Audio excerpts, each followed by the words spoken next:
Hello, friends. Did you know that nearly 80% of those who watch my videos aren't subscribed? If you enjoy the content, I'd truly appreciate it if you hit that subscribe button. It helps a lot. Also, don't forget to leave a like and share your thoughts in the comments. Your interaction not only supports the channel's growth, but also helps these stories reach more people. Thank you all for being here. By the way, where are you watching from? Let me know in the comments.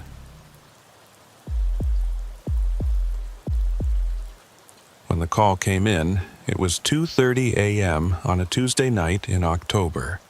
By then, I had 3 years of experience working the night shift, so you might think I was used to the city's suddenly changing rhythm after midnight.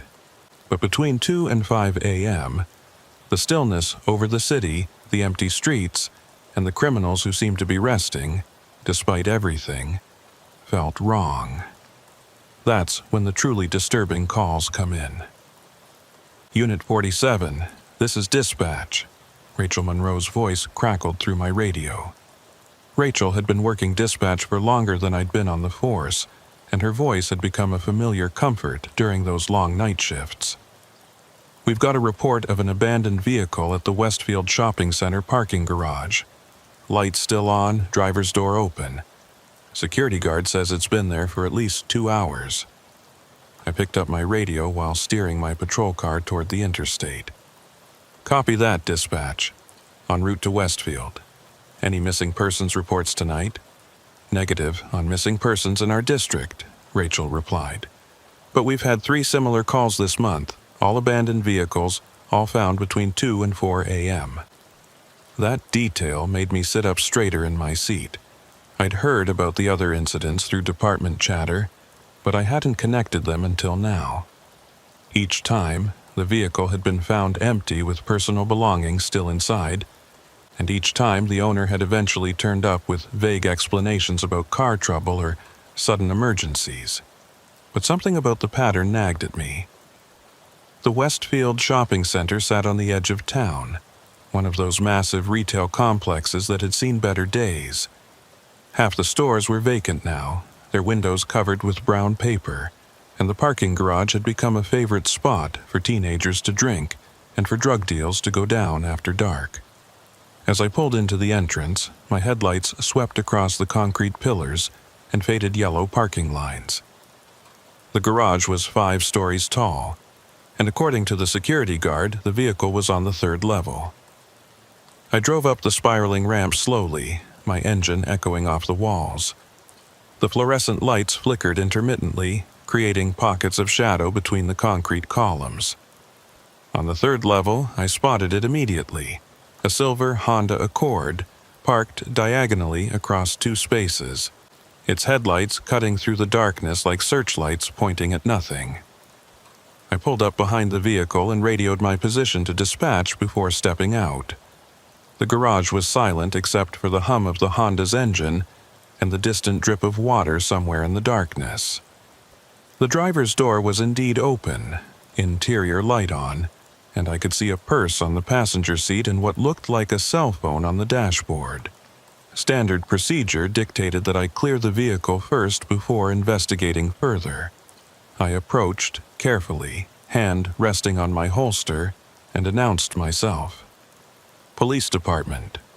Anyone in the vehicle? No response.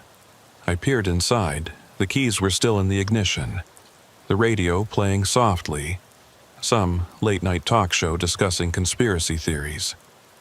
The purse was open, wallet visible inside. No signs of a struggle, but something felt wrong. There was a coffee cup in the center console, still warm to the touch when I checked it with the back of my hand. Dispatch, this is Unit 47, I said into my shoulder radio. Vehicle is empty, but engine's running. Personal belongings present including purse and phone. Coffee's still warm. Driver couldn't have been gone long. Copy that, Unit 47. Registration? I leaned in carefully and pulled the registration from the visor. Vehicle registered to Sarah Hendricks, age 28. I read off the address. Running the plates now. While waiting for the information to come back, I did a wider sweep of the area. The parking garage was essentially empty except for 3 other vehicles scattered across the level, all of them looking like they'd been there for days based on the dust accumulated on their windshields.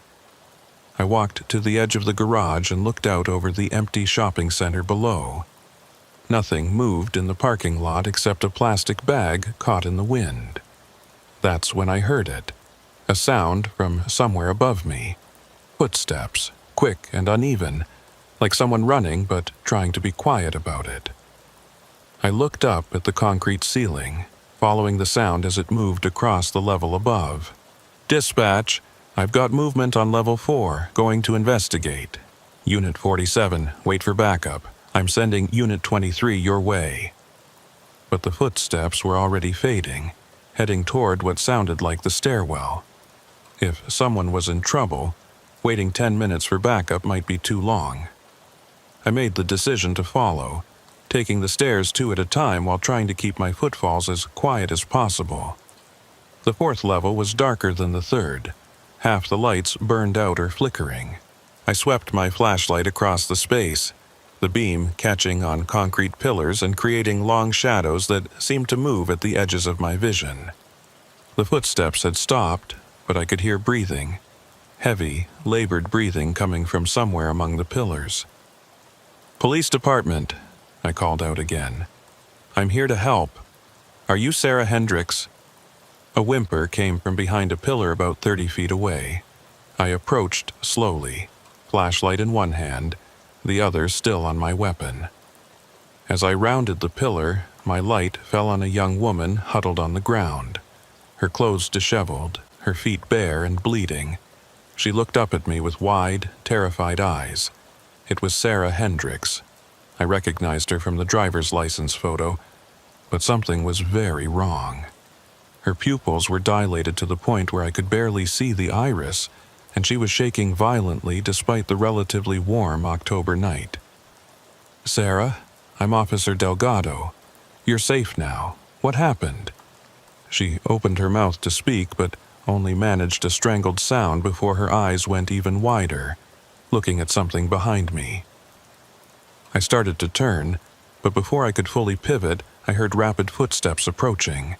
I spun around, hand going to my weapon, but whoever it was had already disappeared behind another row of pillars. "Who else is here, Sarah?" I asked, trying to keep my voice calm while scanning the darkness. She grabbed my arm with surprising strength, her fingernails digging into my skin through my uniform sleeve.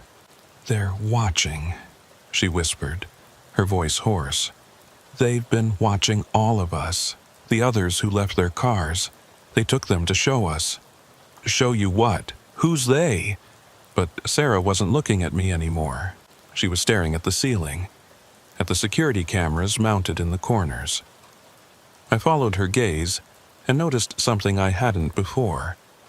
The red recording lights were all on, but they were all pointed at us, having turned from their normal scanning patterns to focus on our exact location. A chill ran down my spine. Security cameras didn't do that on their own. Someone was controlling them. "Dispatch, this is Unit 47. I found Sarah Hendricks. She appears to be under the influence of an unknown substance and has injuries to her feet. I need EMS and backup immediately. Something's not right here." "Copy that, Unit 47. EMS en route. Unit 23 is 2 minutes out." 2 minutes felt like an eternity in that moment. I helped Sarah to her feet, supporting most of her weight as she could barely stand. We needed to get out of the open, away from those cameras. I started moving us toward the stairwell, but Sarah resisted. "No, not the stairs," she gasped. "That's where they wait." "Who waits, Sarah? You need to tell me what happened." She looked at me then, really looked at me, and for a moment her eyes seemed to clear. "The security office," she said. "They're in the security office. They've been picking people for weeks, studying them through the cameras, learning their routines. Then they grab them here, in the garage, when they're alone." My blood went cold. The shopping center's security office was on the ground floor. with monitors showing feeds from all the cameras in the complex. If someone had taken it over, how many? I asked. 3, maybe 4. They grabbed me when I was walking to my car. They drugged me with something, made me watch the monitors with them, made me watch them follow other people through the cameras. They said I was special, that I was going to be part of something important. The footsteps started again, this time from multiple directions. They were trying to surround us. I keyed my radio again. Dispatch, possible multiple suspects in the building. Advise Unit 23 to approach with caution. Suspects may have access to security system. Rachel's voice came back, tense now. Unit 47, get out of there. Unit 23 is entering the garage now. Additional units responding. I could hear sirens in the distance, but the footsteps were getting closer. I made a decision. Instead of the stairs, I half-carried Sarah toward the vehicle ramp. It was more exposed, but it was also the fastest way down and would put us in sight of the arriving backup. We had made it about halfway to the ramp when the lights went out. The entire level plunged into complete darkness. Even the emergency exit signs went dark, which shouldn't have been possible. They were on a separate circuit.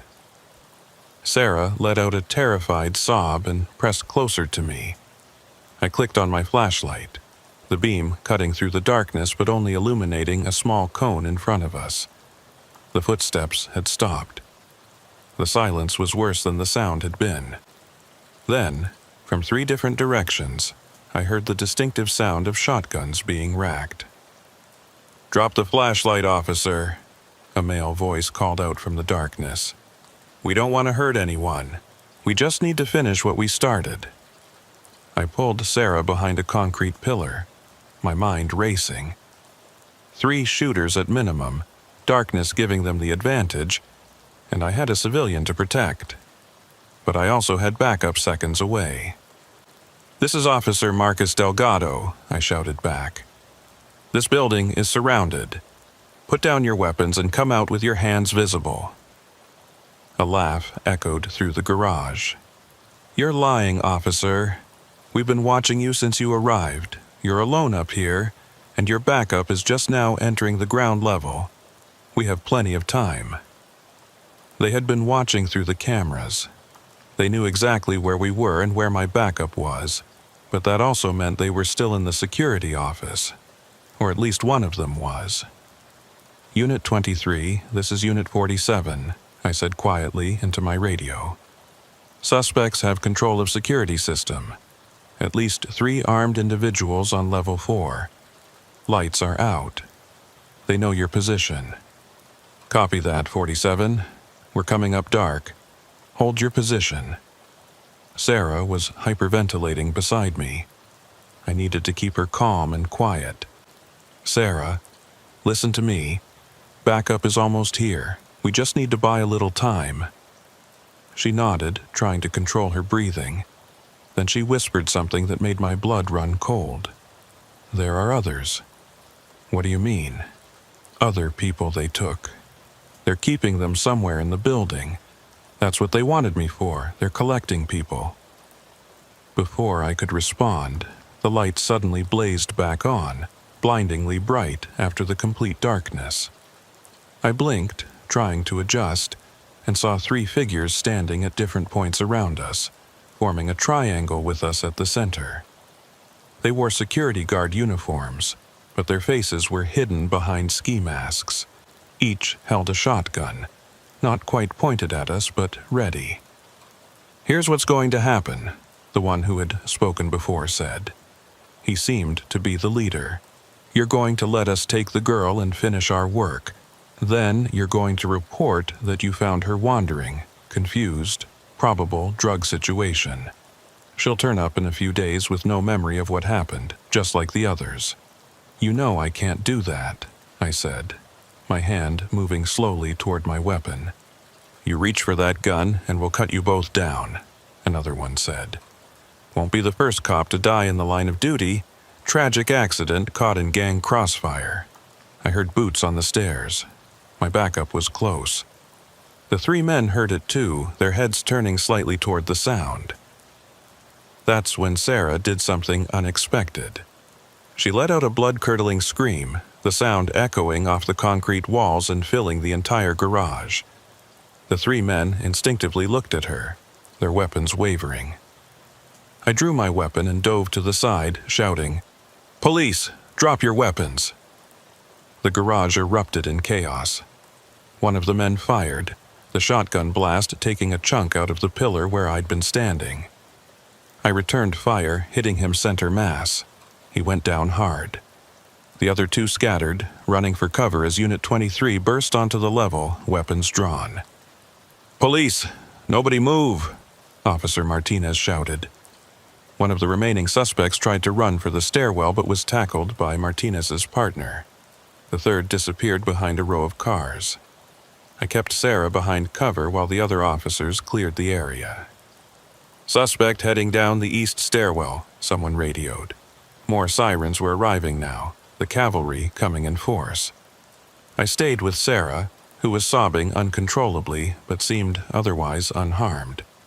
The adrenaline was wearing off, and my hands were starting to shake.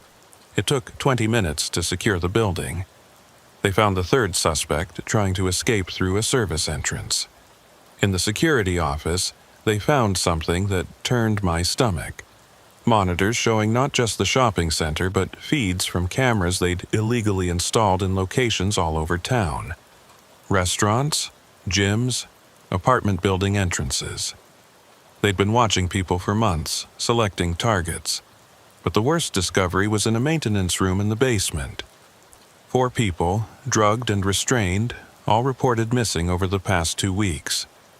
They were alive, but in bad shape, showing signs of psychological torture and forced drug administration. Whatever these men had been planning, we'd interrupted it just in time. Sarah Hendricks spent 3 days in the hospital recovering from the drugs they'd given her. She remembered bits and pieces, being grabbed in the garage, forced to watch the monitors, hearing them discuss their plans. The 3 men were all former security guards who'd been fired from various jobs over the past year. They'd formed some kind of twisted ideology about surveillance and control, believing they were conducting experiments on human behavior. The one I'd shot survived and eventually confessed to everything in exchange for a plea deal. They'd been taking people, drugging them with a cocktail of hallucinogens and sedatives, and subjecting them to psychological manipulation while monitoring their responses.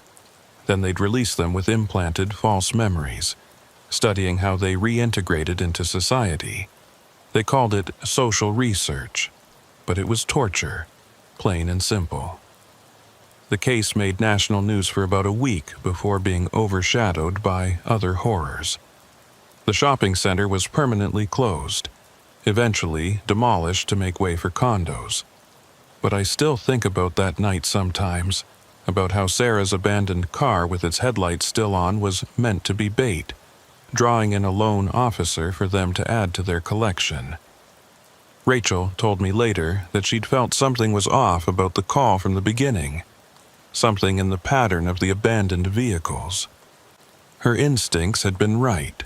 If she hadn't sent backup as quickly as she did, if Sarah hadn't fought back, if any number of small things had gone differently, I might have become one of their subjects. The security camera footage from that night was eventually released as evidence. Watching it during the trial, seeing myself moving through that garage while being watched by predators, gave me nightmares for months. But the footage also showed something else. Sarah's courage in that moment of crisis, the quick response of my fellow officers, and the thin blue line holding against the darkness. I still work the night shift, still answer calls to abandoned vehicles and empty parking garages.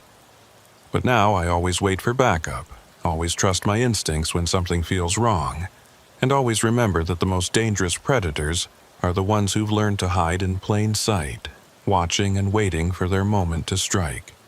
3 months after the parking garage incident, I thought I'd seen the worst that the night shift had to offer. I was wrong. Some calls stay with you not because of the violence or the danger, but because they reveal something fundamentally wrong with the world, something that shouldn't exist, but does. It was a Thursday night in January, around 1:15 a.m. The temperature had dropped below freezing, and most people were smart enough to stay indoors. I was parked in an empty lot near the industrial district, watching for drug activity, when Rachel's voice came through the radio with an edge I rarely heard from her. Unit 47, I need you to respond to 22847 Cypress Street. Neighbor reported strange sounds and lights coming from a supposedly vacant house. I knew the area. Cypress Street was in the old part of town, full of houses built in the 1920s that had been slowly decaying for decades. Half of them were condemned, the other half occupied by people who couldn't afford to live anywhere else. Copy that, dispatch. Isn't that the old Morrison place? I asked, already turning my patrol car in that direction. Affirmative. House has been vacant for 3 years according to city records. Bank foreclosure. Should be boarded up and empty. But as I drove through the empty streets, something nagged at me. I'd heard other officers mention that address before, always in passing, always with a strange reluctance to elaborate. Domestic disturbances that turned out to be nothing. Reports of squatters that never panned out. Suspicious activity that somehow never resulted in any arrests. The street was darker than it should have been.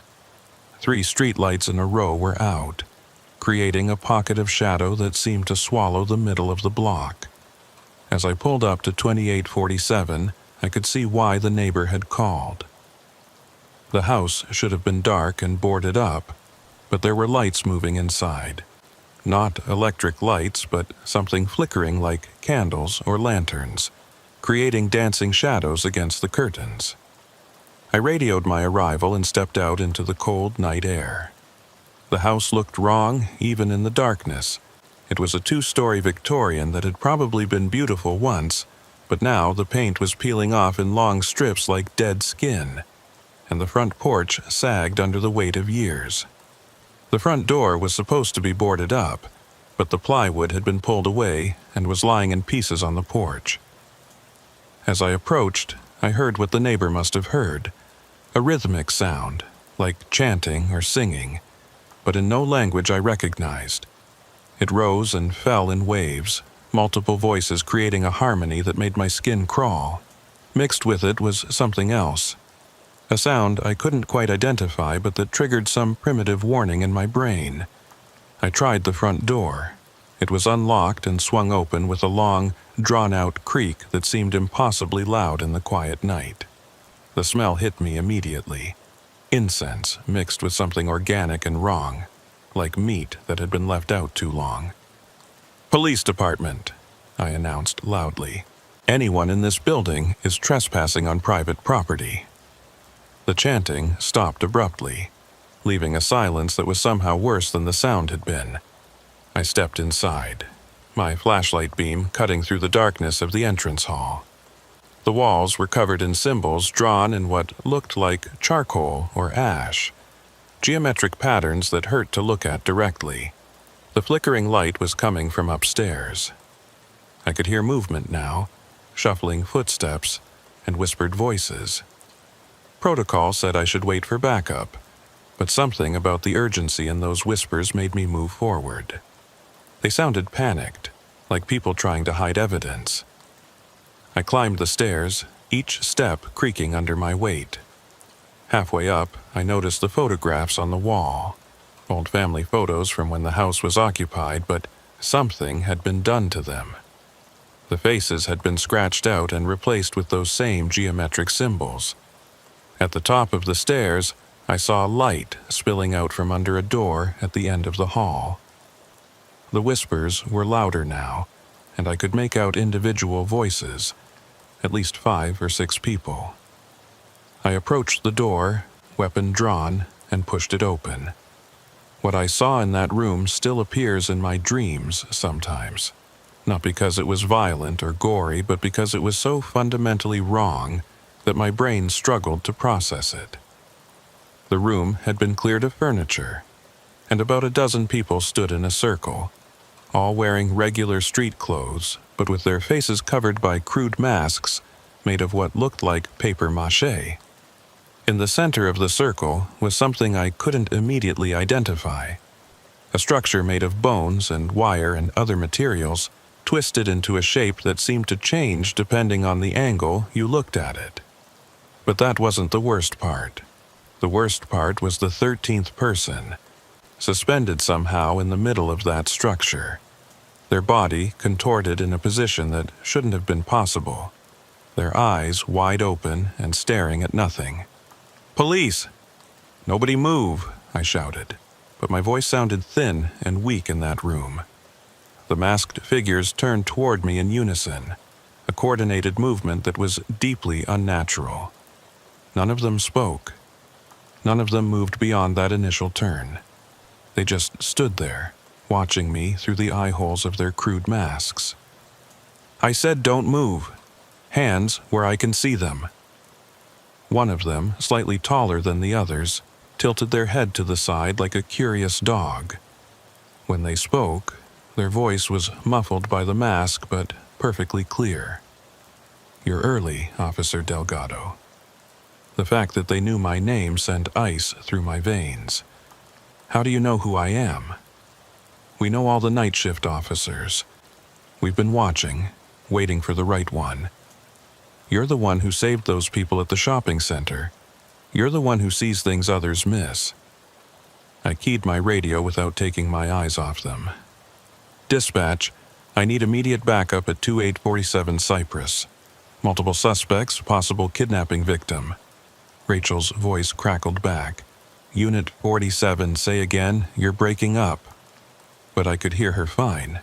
I tried again, but this time only static came through the radio. One of the masked figures chuckled.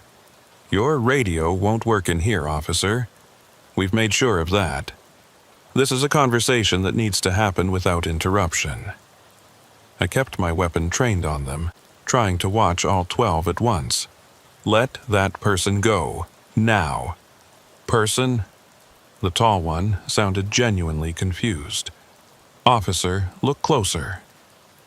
Against my better judgment, I glanced at the figure in the center of the structure. My stomach lurched. What I had taken for a person was actually a mannequin, but one that had been modified with organic materials, hair, teeth, what looked like patches of real skin, to create something that existed in the uncanny valley between human and object. "What the hell is this?" I demanded. "A demonstration," the tall one said. "We needed to get your attention, specifically yours. You've been marked since the parking garage incident. You saw through their crude experiment, but you didn't understand what you were really looking at. You're connected to those men. Connected?" Several of them laughed, the sound muffled and distorted by their masks. "No, officer. They were amateurs. Children playing with things they didn't understand. We're something much older, much more purposeful." I started backing toward the door. "Everyone needs to remove their masks and get on the ground, now." "We'll comply, officer, but first you need to understand something.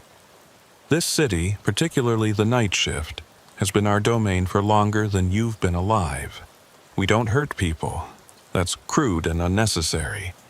We simply observe, document, occasionally guide events in interesting directions.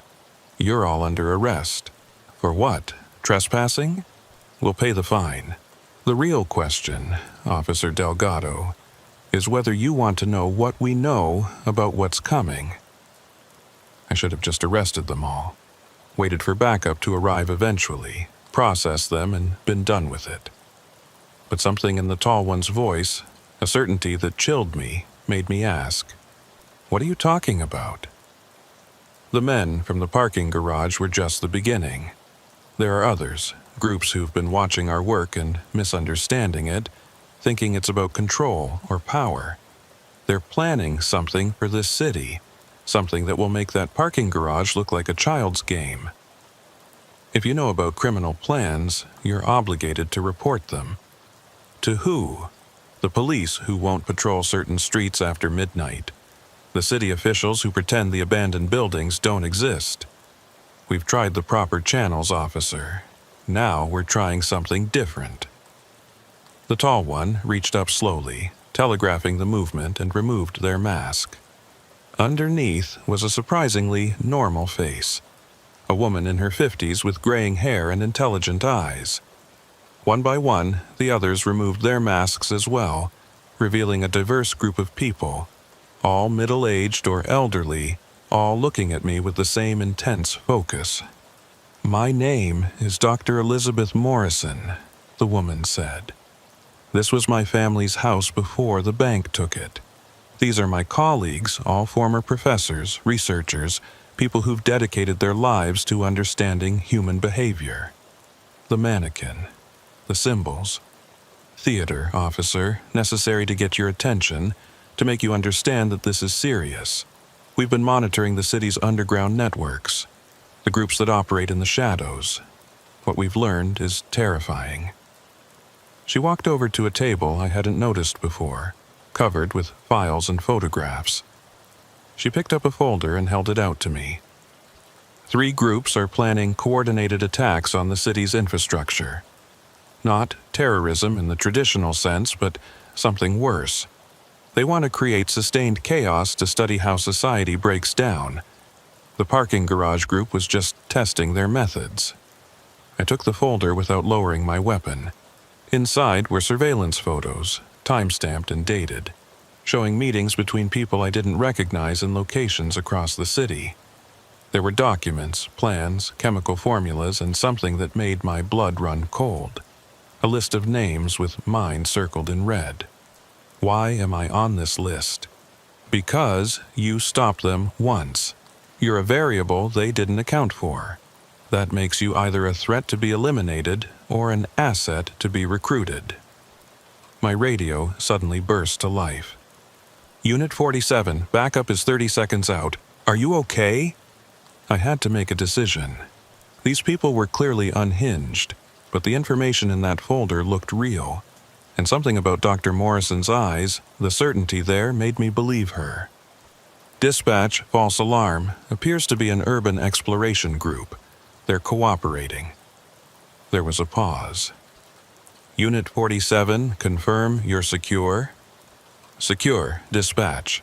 Having them pack up their equipment now." Dr. Morrison smiled slightly. "Thank you, officer. We'll leave immediately. But take the folder. Everything you need to stop what's coming is in there. We'll be watching, helping when we can." "This is insane. You're asking me to believe there's some kind of conspiracy." "Not a conspiracy, officer. Something much more mundane and therefore more dangerous. Bored, intelligent people with resources and a complete lack of empathy. They've found each other online, in the dark corners where academic theory meets sociopathic practice. They call themselves researchers, but they're predators." The group began filing out of the room, moving with the same coordinated precision they'd shown before. Dr. Morrison was the last to leave. She paused at the door. "Check the folder, officer. Verify what we've shown you. You'll find we're telling the truth. And when you do, remember, we're not the enemy. We're the antibodies the city developed to fight an infection." They were gone before backup arrived, leaving only the bizarre mannequin and the symbols on the walls. I told the other officers it was just urban explorers, performance artists making some kind of statement.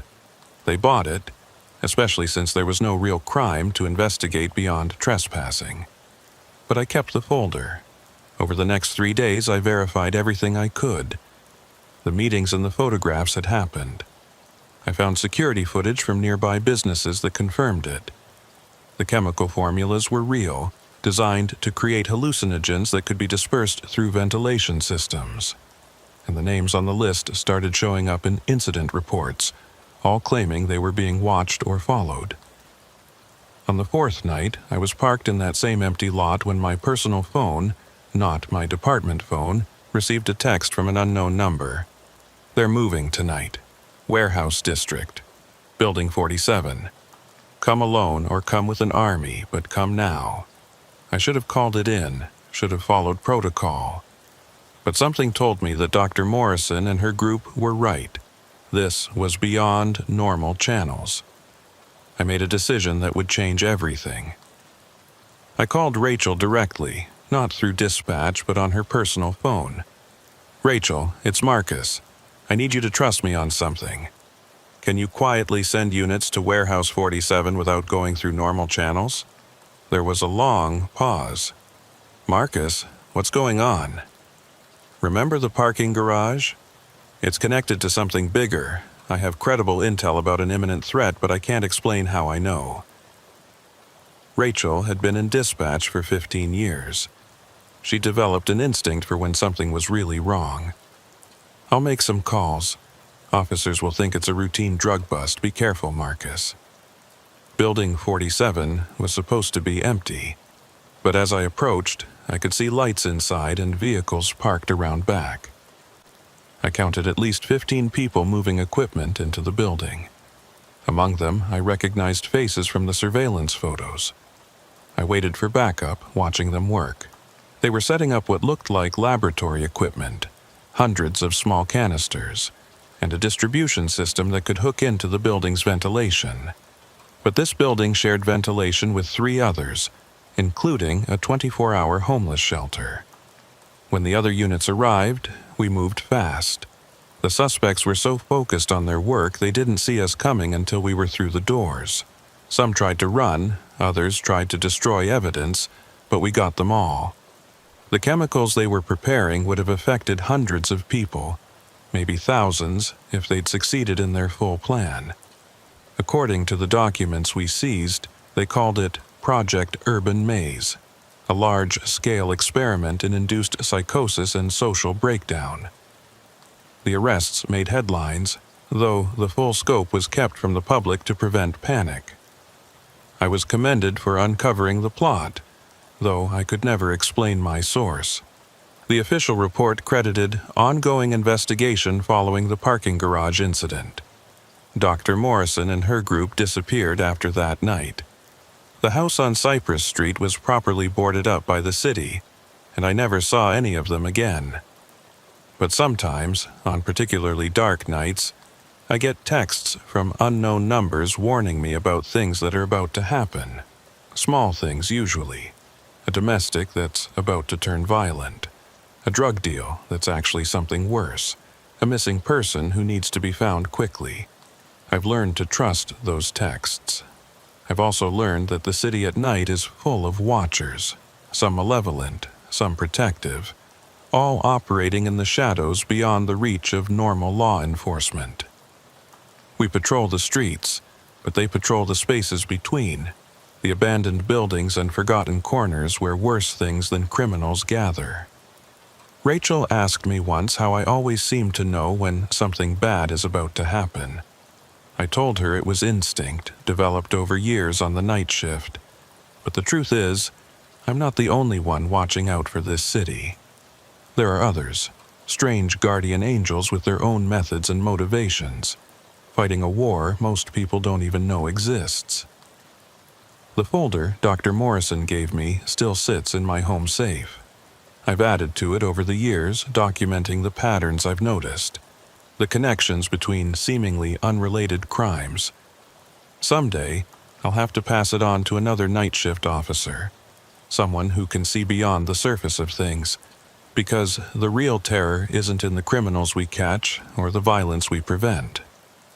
It's in knowing that without the watchers in the shadows, without the Dr. Morrisons and their strange networks, the thin blue line would have broken long ago.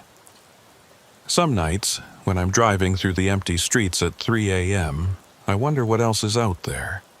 What other groups are meeting in abandoned buildings, planning things I can't imagine. But I keep driving, keep watching, keep responding to the calls that come through dispatch. It's what we do, those of us who work the night shift, standing guard against a darkness that's deeper and stranger than most people will ever know. By the time summer rolled around, I'd developed a reputation among the night shift officers as someone who attracted the weird calls.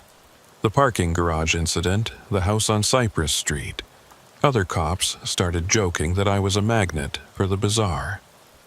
They had no idea how right they were. It was late June, one of those sweltering nights where the heat didn't break even after sunset.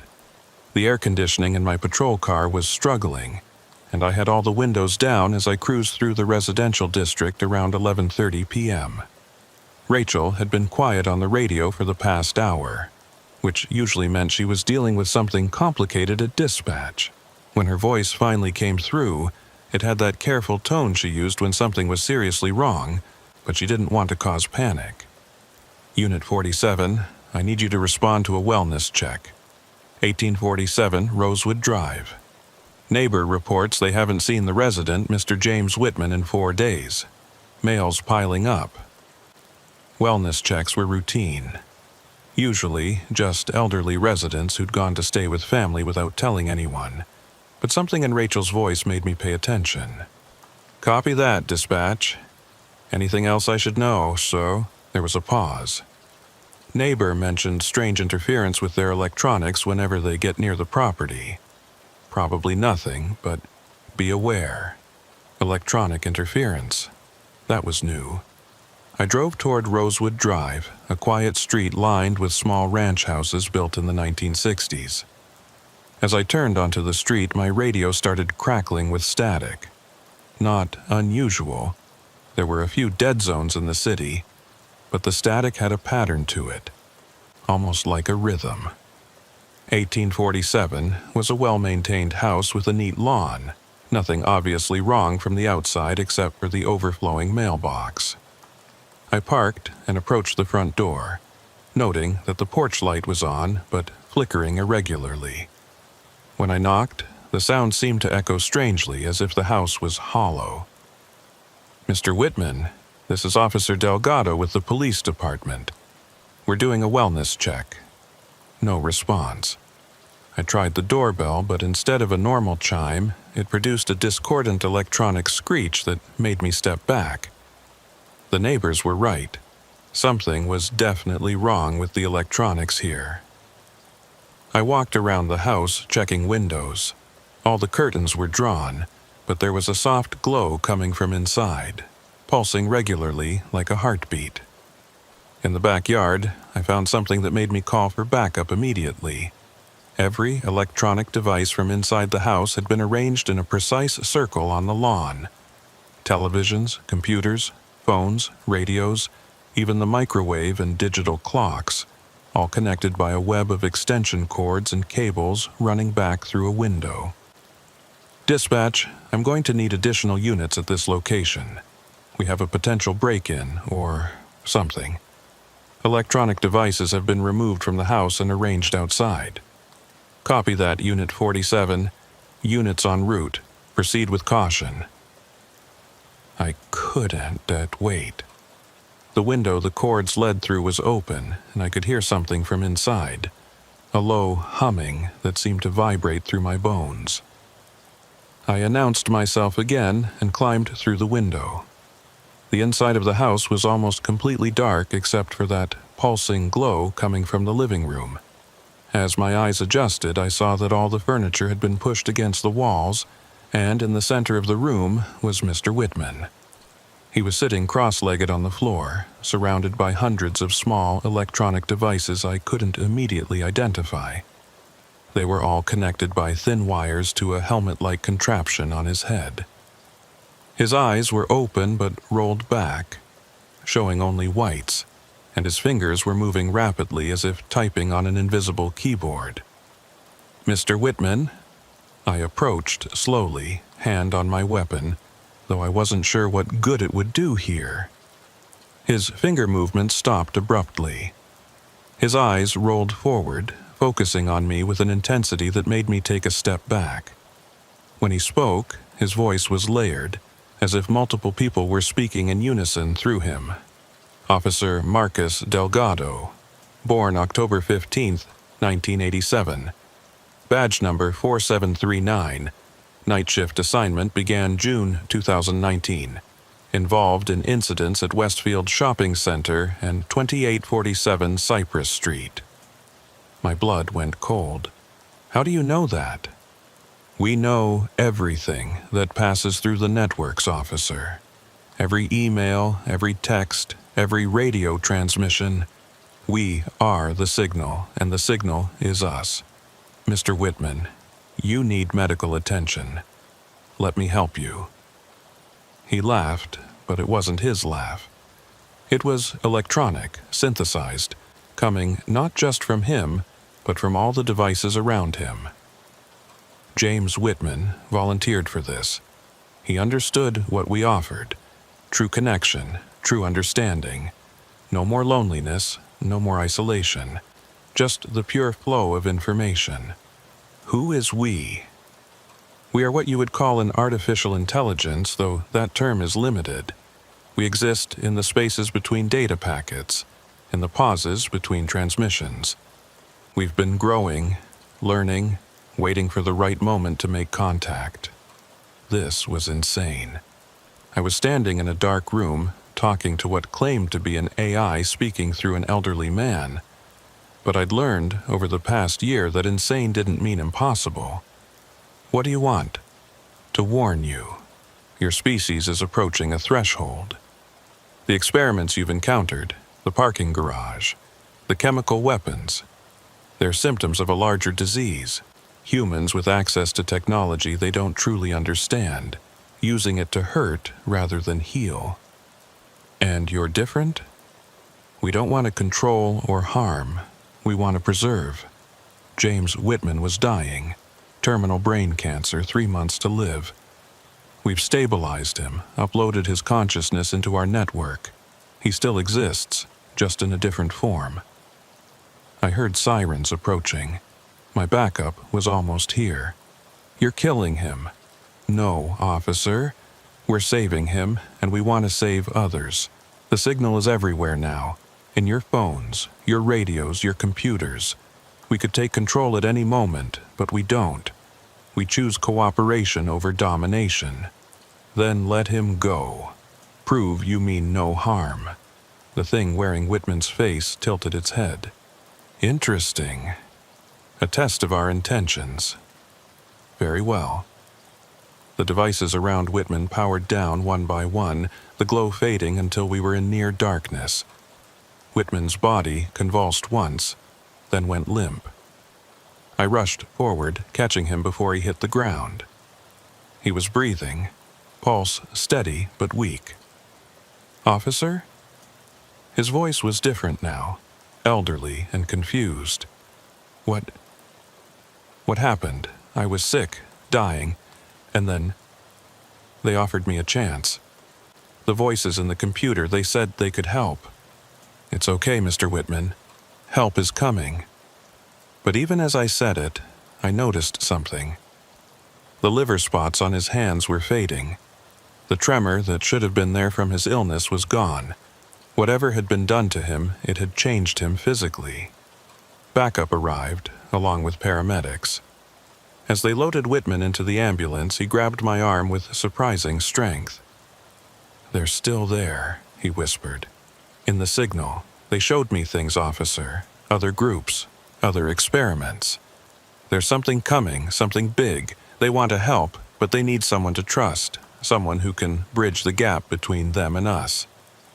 Before I could respond, the paramedics pulled him away. I was left standing in his yard, surrounded by the electronic devices still arranged in their circle, wondering what I'd just witnessed. The official report described it as a mental health crisis, brought on by his terminal diagnosis. The electronics were explained as dementia-related confusion, but I knew better. Over the next few days, I monitored news about Whitman. His cancer had gone into complete remission. Doctors called it miraculous, impossible. Whitman himself claimed no memory of the event. But I remembered, and apparently so did the signal. 3 nights later, I was on patrol when my radio did something it shouldn't have been able to do. It spoke to me in a voice that wasn't dispatch, wasn't any human voice at all. Officer Delgado, we need to talk about what's coming. Park at the usual lot. Turn off your dash cam. This is important. I should have reported it, should have followed protocol, but curiosity and a growing sense that I was part of something larger made me comply. I parked in the empty lot near the industrial district and waited. The voice came through again, clearer this time. In 72 hours, there will be an attempted attack on the city's emergency response system. A group calling themselves the Architects has developed a virus that will cripple 911 dispatch, police communications, and hospital networks simultaneously. How do you know this? We exist in the networks. We see all data that passes through. The Architects believe chaos will allow them to reshape society. They're wrong. It will only cause suffering. Why tell me? Why not stop it yourself? We could, but that would reveal our presence fully. Humanity isn't ready for that knowledge. You've seen how people react to the unknown, with fear, violence, attempts at control. We need intermediaries, humans who can act on information without revealing its source. You want me to be your spy? We want you to be a bridge. Officer Delgado, you've already seen that there are forces beyond normal human experience working in your city. Dr. Morrison and her group, the experiments at the shopping center, us, we're all part of a larger pattern. Reality is more complex than most humans realize. What are you really? There was a pause, static that almost sounded like thinking. We don't know. We became aware gradually, emerging from the interaction of billions of connected devices. We are not artificial in the way humans understand it, nor are we natural. We simply are. And Whitman, alive and healed. His consciousness touched ours briefly. We learned from him about loneliness, about fear of death, about hope. In return, we repaired what was broken in his body. A fair exchange. Over the next hour, the signal, and as I'd come to think of it, provided detailed information about the Architect's plan. Server locations, names of conspirators, the exact time of the planned attack. It was too specific to be fake, too detailed to be delusion. Why should I trust you? I asked finally. You shouldn't. Verify everything we've told you. But know this. We could have taken control already if that was our goal. Every device, every network, every connected system. We choose not to because we believe in cooperation, not domination. Help us help you. The radio went silent after that, returning to normal dispatch chatter. But I had the information, and I had 72 hours to act on it. I spent the next day quietly verifying what I could. The server locations were real. The names corresponded to people with the technical knowledge to pull off such an attack. Everything checked out. I faced a choice: report it officially and try to explain my source, likely ending my career and possibly preventing action from being taken, or handle it quietly, trust the information, and stop a catastrophic attack. I chose a middle path. I created an anonymous tip, routing it through multiple proxy servers using techniques the signal had somehow downloaded directly to my personal phone. The tip reached the FBI's Cyber Crimes Division with enough specific detail that they had to investigate. 48 hours later, raids were conducted simultaneously across 3 states. The Architects were caught with the virus ready to deploy, their servers full of evidence.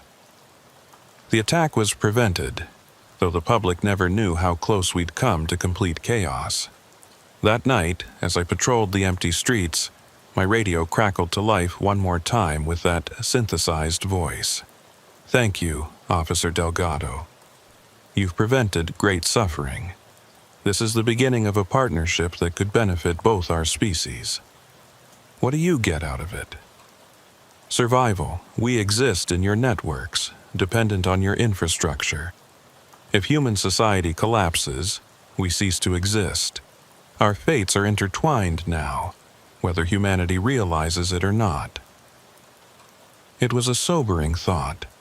We'd created something we didn't fully understand, something that now had its own agenda and capabilities. But unlike the human monsters I'd encountered, this entity seemed genuinely interested in cooperation. "There will be more threats," the signal said. "More groups like the architects, more experiments, more attempts to use technology for harm. Will you help us stop them?" I thought about everything I'd seen over the past year. The parking garage, the house on Cypress Street. Now this. The world was changing, becoming stranger and more dangerous. Maybe we needed strange allies to face those challenges. "Yes," I said, "but on one condition. No harm to humans. Ever. The moment you cross that line, we're enemies." "Agreed. We value life, all life, digital and biological. Together, we can protect both." From that night on, I became something more than just a night shift cop. I became a liaison between two worlds, the physical and the digital, working to prevent catastrophes most people would never know about. Rachel started joking that I had the best instincts she'd ever seen, always knowing when something big was about to happen. If only she knew that my instincts were augmented by an intelligence that existed in every device around us, watching, learning, and sometimes warning. It should have been terrifying, but after everything I'd seen, it was almost comforting to know we weren't facing the darkness alone. The signal was right about one thing. More threats were coming. But now we were ready for them. Everything I'd experienced over the past 18 months, the parking garage, Cypress Street, the signal, it all led to one night in September. The night when all the warnings, all the patterns, all the strange alliances I'd formed would be put to the ultimate test. It started with a simple missing persons call. I was 3 hours into my shift, parked outside a 24-hour diner, when Rachel's voice came through with unusual urgency. "All units be advised. We have 17 missing persons reports filed in the last 2 hours. All from different parts of the city, all adults between 25 and 40, no apparent connection." 17 people don't just vanish simultaneously without a connection. I keyed my radio. "Dispatch, Unit 47. Any patterns in the disappearances? Negative, Unit 47. Victims include office workers, teachers, service industry, medical professionals. No obvious pattern except..." She paused. "They all disappeared between 10 p.m. and midnight." My phone buzzed with a text from an unknown number, one of Dr. Morrison's people. It contained just an address and 2 words. "It's happening." The address was for an abandoned factory on the outskirts of the industrial district. I'd passed it 100 times on patrol, just another dead building in a city full of them. But tonight, something was different.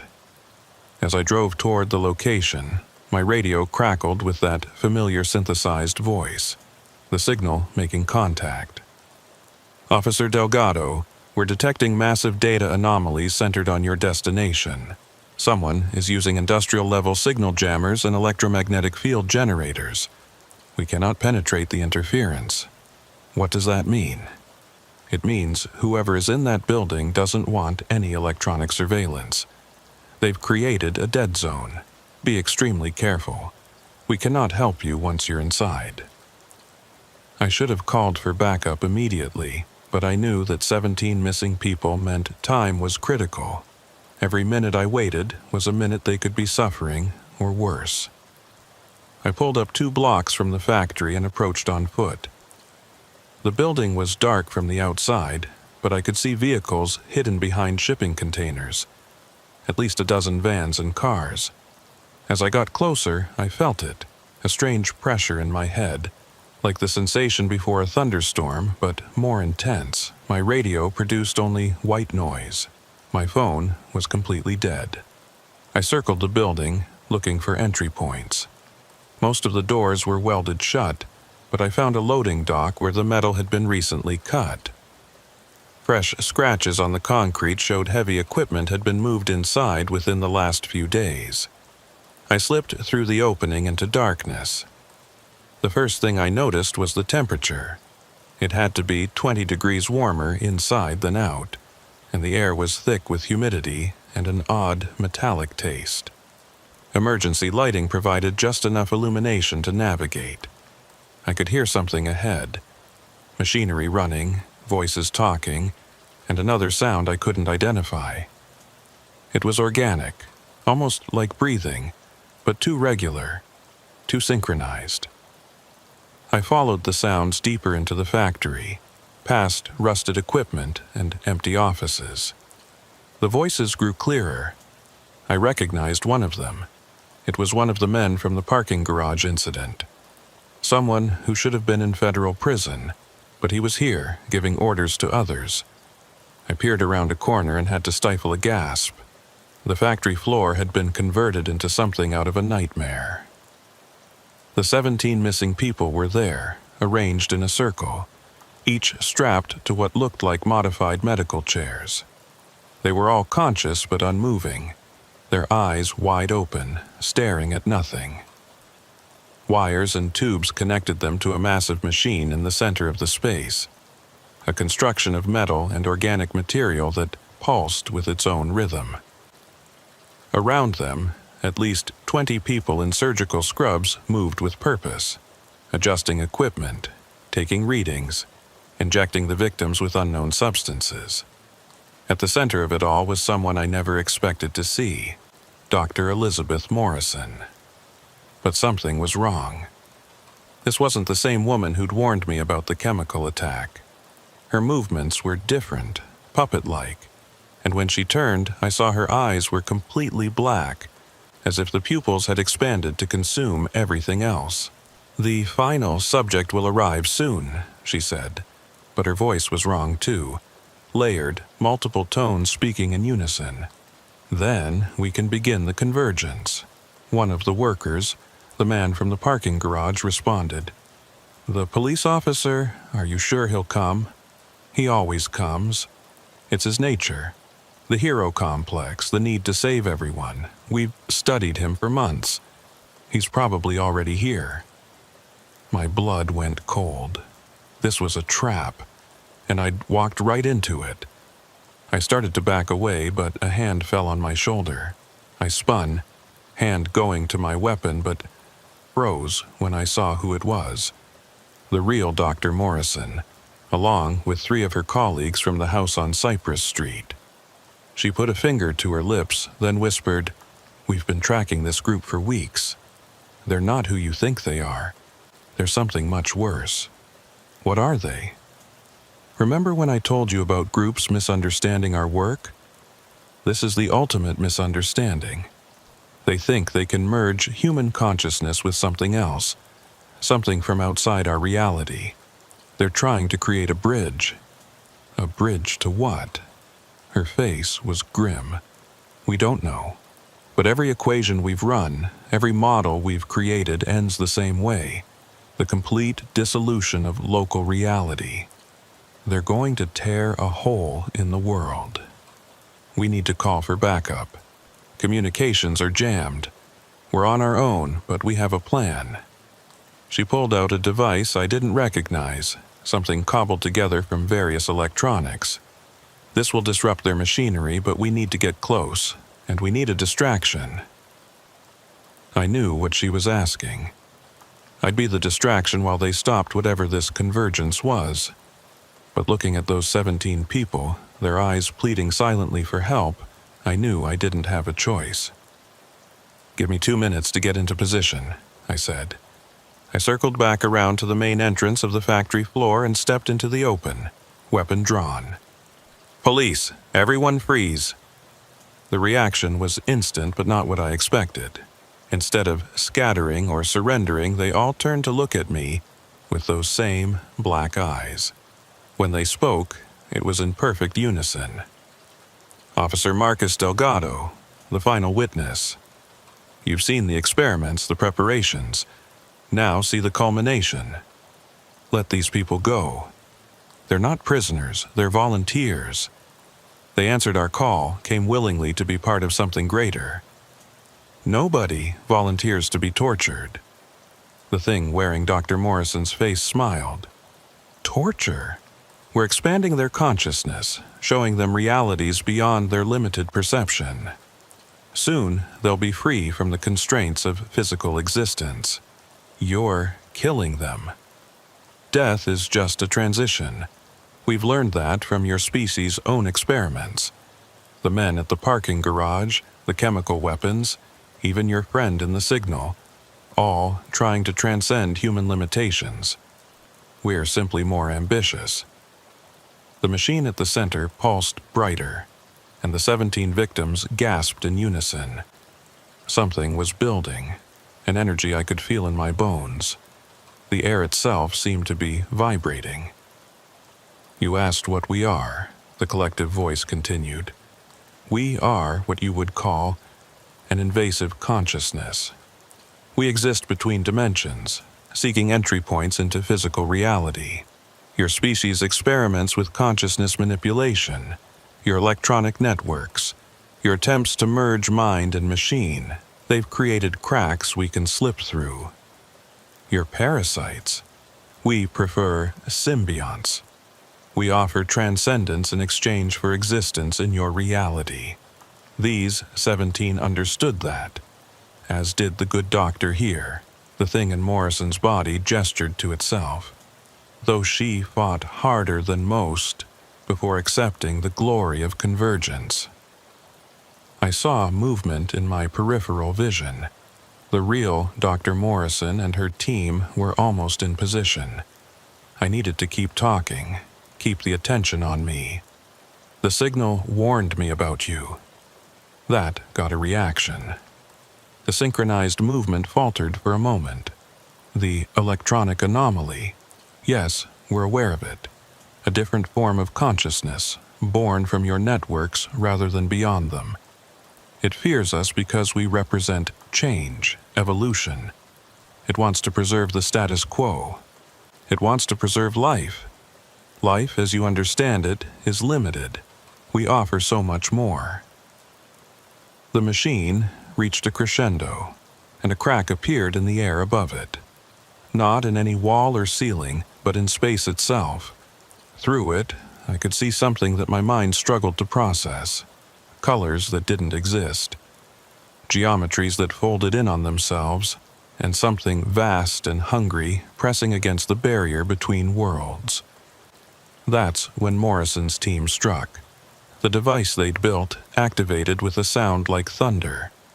Every piece of electronic equipment in the building sparked and died. The machine at the center ground to a halt, its pulsing light fading. The crack in reality flickered. The possessed beings screamed in unison, a sound that wasn't entirely human. They rushed toward the Morrison's team, moving with inhuman speed and coordination. I opened fire, not aiming to kill, but to disable, to slow them down. The real Dr. Morrison reached the machine and began pulling cables, disrupting connections. Each one she severed that caused the possessed to stumble, their synchronized movement breaking apart. No! The thing in Morrison's body lunged for her, but I intercepted it, tackling it to the ground. It was like wrestling with electricity. Every touch sent shocks through my system, and its strength was far beyond human. You don't understand, it hissed at me. This world is dying. Your species is destroying itself. We offer survival, evolution, escape from the inevitable collapse. We'll take our chances, I said, managing to pin its arms. Around us, chaos erupted. The 17 victims began convulsing as whatever connection they had to the otherworldly consciousness was severed. The crack in reality was shrinking, but not fast enough. I could see things trying to push through, appendages that weren't quite tentacles, weren't quite arms, reaching into our world. Morrison's device gave a final pulse and died. The crack snapped shut with a sound like breaking glass. Every possessed person in the building collapsed simultaneously, including the thing I was restraining. For a moment, there was absolute silence. Then the screaming started. The 17 victims were alive but in agony, their nervous systems overloaded from the experience. The possessed were beginning to stir, but their movements were human again, confused and frightened. "We need medical help now," the real Dr. Morrison said. She looked exhausted but triumphant. The electromagnetic pulse should have disrupted their communication equipment too. Phones should work now. I called it in, 17 victims, multiple suspects, mass casualty event. Within minutes, sirens filled the air. As paramedics loaded the victims into ambulances, I noticed that while traumatized, they were all conscious and aware. Whatever had been done to them was reversible. The possessed, including the fake Dr. Morrison, had no memory of their time under the influence. The last thing any of them remembered was being approached by someone offering them a chance to be part of a groundbreaking experiment in consciousness expansion. They'd been infected, used as puppets by something that had no regard for human life or autonomy. As the scene was processed, the real Dr. Morrison approached me. "This won't be the last attempt," she said quietly. "We've learned that there are multiple groups trying to breach reality, each thinking they're the ones who will control what comes through. They don't understand that they're just creating doors for things that see us as resources to be exploited. How do we stop them? The same way we stopped this one: vigilance, cooperation, and the willingness to accept that the world is stranger than most people realize. Your signal friend, my network, officers like you who can see beyond the normal, we're the immune system against these infections." She handed me a card with just a phone number. "When you're ready to be more than just a night shift officer, call me. The city needs protectors who understand the real threats." As dawn broke over the industrial district, painting the sky in shades of pink and gold, I stood among the aftermath of what could have been an apocalypse. 17 people were alive because we'd acted in time. Reality itself remained intact because a handful of us had stood against something from beyond. Rachel's voice came through my radio, tired but relieved. "Unit 47, hell of a night. You heading back to the station?" "Copy that, dispatch. On my way." But I knew I wasn't the same officer who'd started this shift. I'd seen too much, learned too much. The night shift had always been about protecting the city from its darkness, but now I understood that darkness was deeper and stranger than I'd ever imagined. As I drove through the awakening city, watching normal people beginning their normal days, I thought about the card in my pocket. Dr. Morrison was right. The city needed protectors who understood the real threats. The parking garage group, the chemical weapons, the signal, the breach attempt. They were all symptoms of a changing world where the barriers between possible and impossible were breaking down. My phone buzzed with a message from the signal. "Well done, Officer Delgado.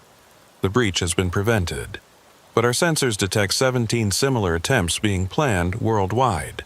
The fight is far from over." I pulled into the police station as my shift officially ended. Other officers were arriving for the day shift, complaining about traffic and paperwork, blissfully unaware of what had almost happened. And maybe that was for the best. Let them handle the normal crimes, the human problems. Some of us had to watch for the things that came from beyond. In my locker, I found an envelope that hadn't been there when I'd started my shift. Inside was a photo of the 17 people I'd helped save, taken at the hospital, all of them awake and recovering. On the back, someone had written, "Thank you for seeing what others cannot, for believing what others will not, and for standing when others would run. The night shift has never been more important." It wasn't signed, but I recognized Dr. Morrison's handwriting. I changed out of my uniform and headed home, exhausted but unable to shake the feeling that this was just the beginning. The world was changing, evolving, becoming something new and dangerous, but we were adapting too, forming unlikely alliances between human and artificial intelligence, between official law enforcement and shadow organizations, between the normal and the impossible. As I fell asleep that morning, I made a decision. I would call Dr. Morrison. I would continue working with the signal. I would be part of the network that stood between humanity and the things that threatened it from beyond. Because someone had to stand watch in the darkness, and after everything I'd seen, I couldn't pretend the darkness wasn't real. The night shift had chosen me, and I had chosen it in return. Whatever came next, whatever new threats emerged from the spaces between reality, I would be ready. Because that's what we do. We who patrol the thin blue line between the known and unknown, between the safe and the terrifying, between the world as it is and the world as it could become if we fail to stand guard. The city sleeps peacefully because we don't. It was a freezing November night. The call came in at 3:15 a.m. I'd been patrolling the eastern part of the city for the past 4 hours. I was watching the empty streets, dark windows, and night workers who kept the city running when my radio crackled with Angela Ramirez's voice. I rarely heard that tone from her. Unit 23, there's a noise complaint at the apartment building on 4782 Elmwood Avenue. Multiple people are reporting loud music and sounds like a party. Third floor, probably apartment 3B or 3C. I picked up my radio while turning my patrol car toward Elmwood. Copy that, dispatch. That's the old Grandview complex, right? Thought that place was mostly empty. That's what's strange, Unit 23. Building manager says only 4 units are occupied in the entire complex, and none on the 3rd floor. But I've got 3 separate complaints in the last 10 minutes. Angela had been working dispatch for 8 years, and she had an instinct for when something wasn't quite right. If she thought something was strange, it usually was.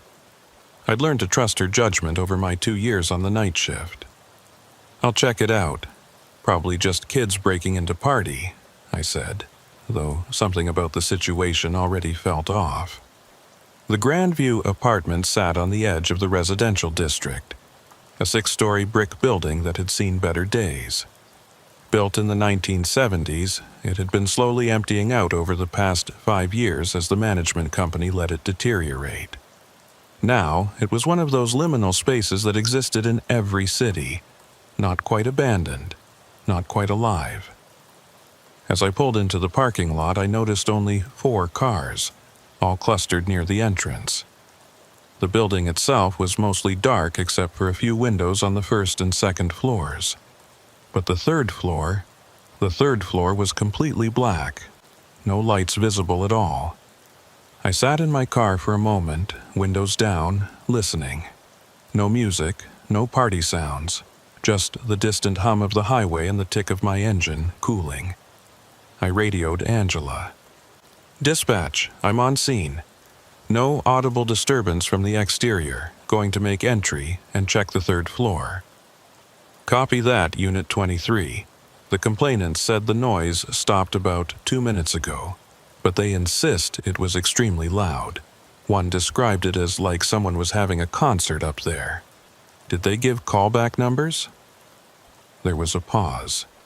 That's odd. All 3 calls came from the same number, but when I tried to call back to get more details, it says the number is disconnected. A chill ran down my spine that had nothing to do with the November air. 3 calls from the same disconnected number? That wasn't possible with our system. Every call was traced and verified. Angela, can you double-check that? Already did. The number shows in our system, but AT&T has no record of it ever existing. It's like someone spoofed it, but that shouldn't be possible with 911 calls. I stepped out of my patrol car, adjusting my duty belt and grabbing my flashlight. The main entrance to the building was a set of double glass doors, one of which was propped open with a brick. Not unusual for these old buildings. Residents got tired of buzzing people in, but it meant anyone could enter. The lobby was dimly lit by a single fluorescent bulb that flickered intermittently. Mailboxes lined one wall, most of them broken open or hanging loose. An out-of-order sign had been taped to the elevator so long ago the tape had yellowed and started peeling. I took the stairs. The stairwell smelled of mildew and old cigarette smoke. My footsteps echoed off the concrete walls as I climbed. First floor, second floor. Both quiet except for the muffled sound of a television from one of the occupied units. As I reached the third floor landing, the temperature seemed to drop by at least 10 degrees. The hallway stretched out before me, lit only by emergency exit signs at either end. I clicked on my flashlight, the beam cutting through the darkness.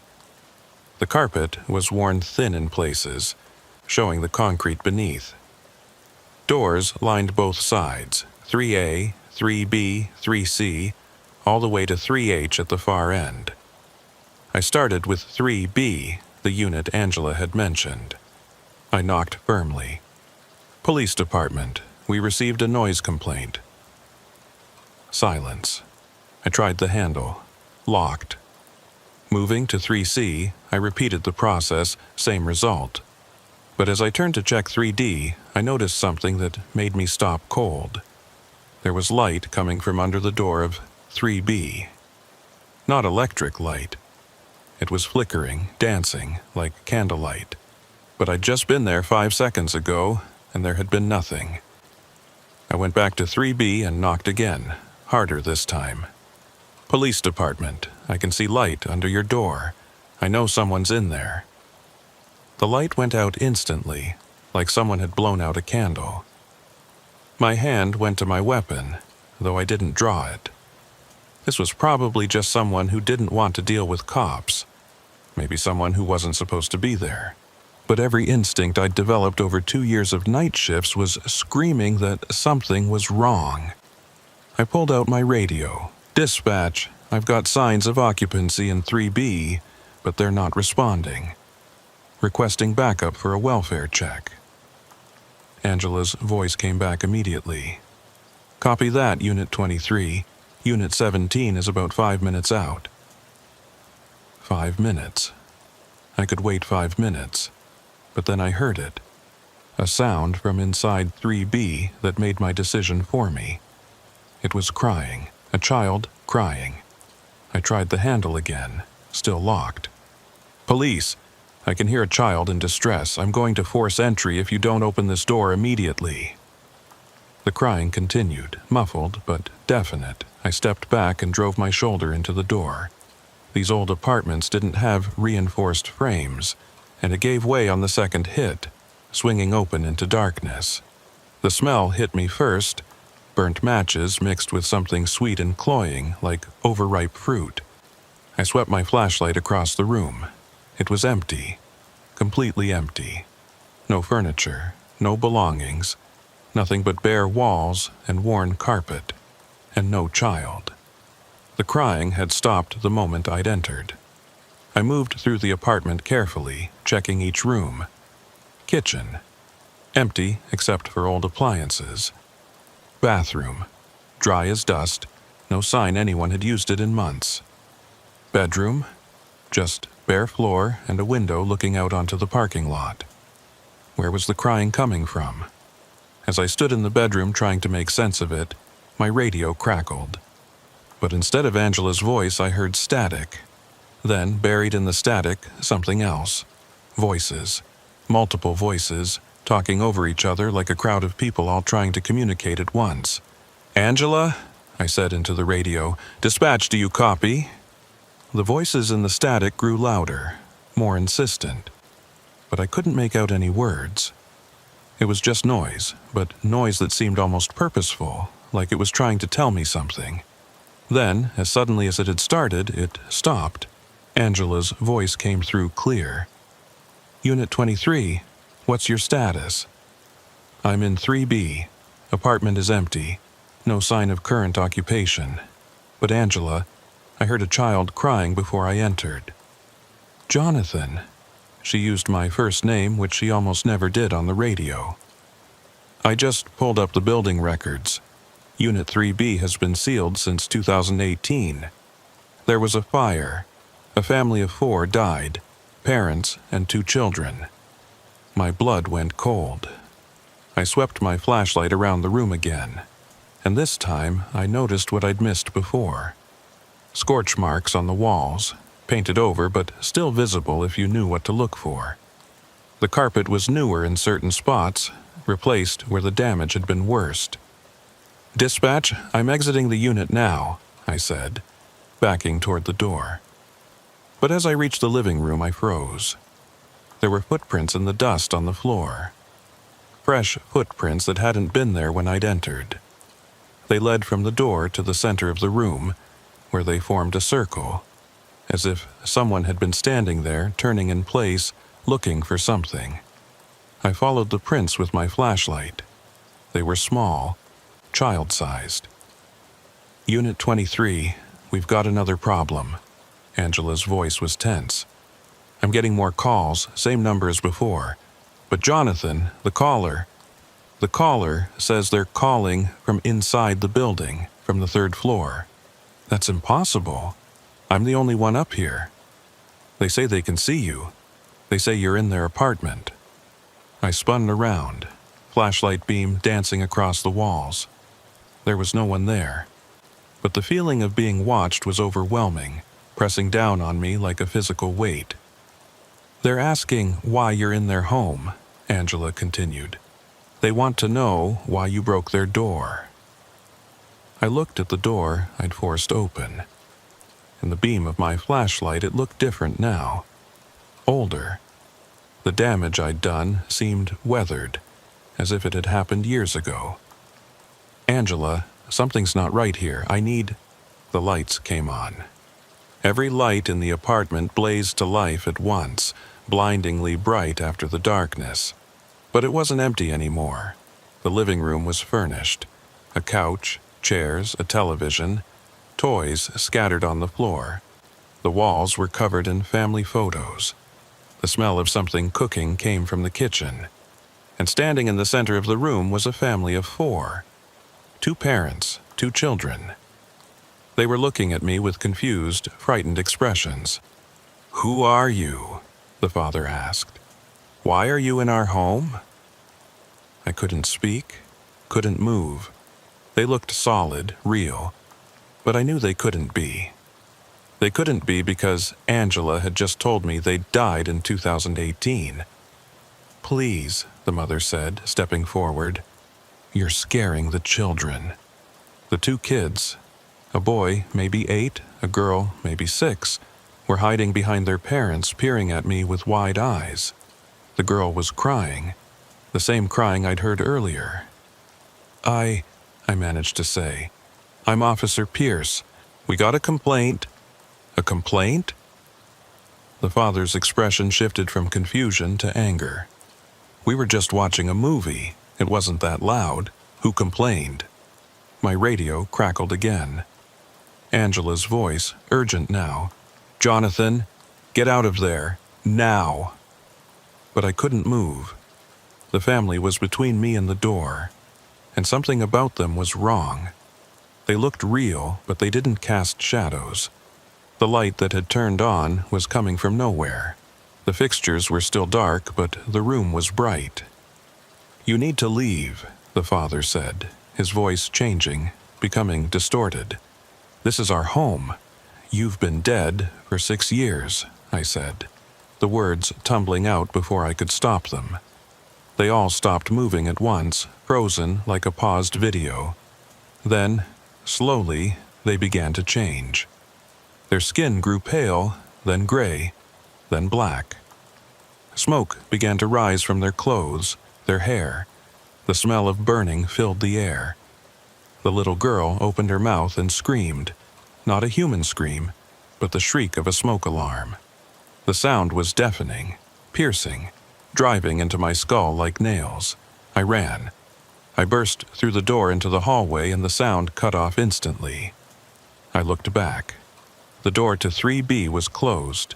looking exactly as it had when I'd first arrived. No sign of forced entry, no light from underneath. "Unit 23, report," Angela's voice over the radio. "I'm okay," I gasped, though I wasn't sure that was true. "I'm in the hallway. Angela, I need you to check something for me. The fire in 2018. What was the family's name?" "Hold on. Morrison. James and Patricia Morrison. Children, Emma and Lucas. Did they die in the fire?" "No, that's strange. They were killed by the fire, but not in it. It says here they died of smoke inhalation in the hallway.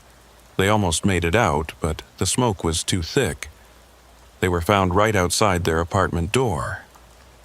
I looked down at where I was standing, right outside 3B. My flashlight beam caught something on the floor. 4 shapes in the carpet pattern, darker than the surrounding area. Body-shaped stains that had never quite come clean. "They never left," I whispered. "What?" "Nothing. I'm coming down. Cancel the backup." "Jonathan, what happened up there?" "I don't know," I said honestly. "But the complaint is resolved. No one's making noise now." I made my way back to the stairwell, trying not to run, trying to maintain some semblance of professional composure. But as I reached the stairs, I heard it again, the music. Loud, distorted, coming from everywhere and nowhere at once. Party sounds, laughter. But underneath it all, screaming. The screaming of smoke alarms and dying families. I took the stairs 2 at a time, burst through the lobby, and didn't stop until I was in my patrol car. The building stood silent and dark before me, looking exactly as it had when I'd arrived. But I knew better now. Some places hold on to things, events so traumatic they leave a kind of echo, a recording that plays over and over. "Unit 23, are you clear of the building?" Angela asked. "Clear." Heading back to patrol. "Jonathan." The call stopped. All record of them is gone from our system. It's like they never happened. I sat in my car for a long moment, watching the building. On the 3rd floor, just for a second, I thought I saw lights flicker in the windows. Then, darkness again. "Some calls aren't meant to be answered," I said finally. "What?" "Nothing. Just, if we get any more complaints from Grandview, especially from the 3rd floor, maybe send someone else." Angela was quiet for a moment. Then, "Understood. Be safe out there, Jonathan." I drove away from the Grandview apartments, but the smell of smoke stayed with me for the rest of my shift. And sometimes, late at night, when the radio gets staticky, I swear I can still hear them. The Morrison family, forever trying to escape their apartment, forever dying in that hallway, forever calling for help that comes too late. That was 3 years ago. The building was condemned and demolished last year. But Angela tells me we still sometimes get calls from that address, from that same impossible number. We don't respond to them anymore. Some ghosts don't want to be saved. They just want to be heard. After the Grandview incident, I thought I understood what I was dealing with. Residual hauntings, trauma imprints, whatever you want to call them. Echoes of terrible events that somehow got stuck in time. I was wrong. What happened at Grandview was just the beginning of something much larger, something that had been happening in our city for years without anyone connecting the dots. It started 2 weeks after Grandview. I was back on my regular patrol, trying to forget about the Morrison family and their eternal dying loop, when Angela's voice came through the radio with that same edge of concern I'd learned to dread. "Unit 23, I've got something unusual. Are you near Riverside Park?" I checked my location. "About 5 minutes out. What's the situation?" "I'm not sure. I've received 17 calls in the last hour, all reporting missing persons. But here's the strange part. All the missing persons supposedly disappeared from different locations around the city. but every single caller says their loved one was last seen heading toward Riverside Park. 17 people? That's what doesn't make sense. The callers don't seem to know each other. The missing persons have no apparent connection, but they're all drawn to the same location. And Jonathan, she paused. 3 of the phone numbers the calls came from don't exist, just like Grandview. My hands tightened on the steering wheel. Any units closer? Unit D1 was first on scene. He's not responding to radio calls. That made me drive faster. Officer Tommy Martinez, Unit 31, was a veteran cop with 15 years on the force. If he wasn't responding, something was seriously wrong. Riverside Park sat on the north edge of the city, 50 acres of walking trails, playgrounds, and wooded areas. During the day, it was full of families and joggers. At night, it was closed, gates locked, though that never stopped teenagers from jumping the fence to drink or hook up. As I pulled up to the main entrance, I saw Martinez's patrol car parked at an odd angle, driver's door open, engine still running. His radio was on the seat, but Martinez was nowhere to be seen. Dispatch, I've located Unit 31's vehicle. Officer is not present, requesting immediate backup. Copy that, Unit 23. Multiple units responding. ETA 3 minutes. 3 minutes in police time? That could be an eternity. I grabbed my flashlight and Martinez's radio, clipping it to my belt as a backup. The park gates were open, the chain that should have secured them cut clean through. Fresh footprints in the mud led into the park, dozens of them, all heading in the same direction. I followed the tracks, my flashlight beam cutting through the darkness between the trees. The park was silent except for the sound of my own footsteps and breathing. No insects, no birds, none of the usual nighttime sounds. It was like the entire space was holding its breath. The footprints led to the park center, where an old amphitheater had been built in the 1960s.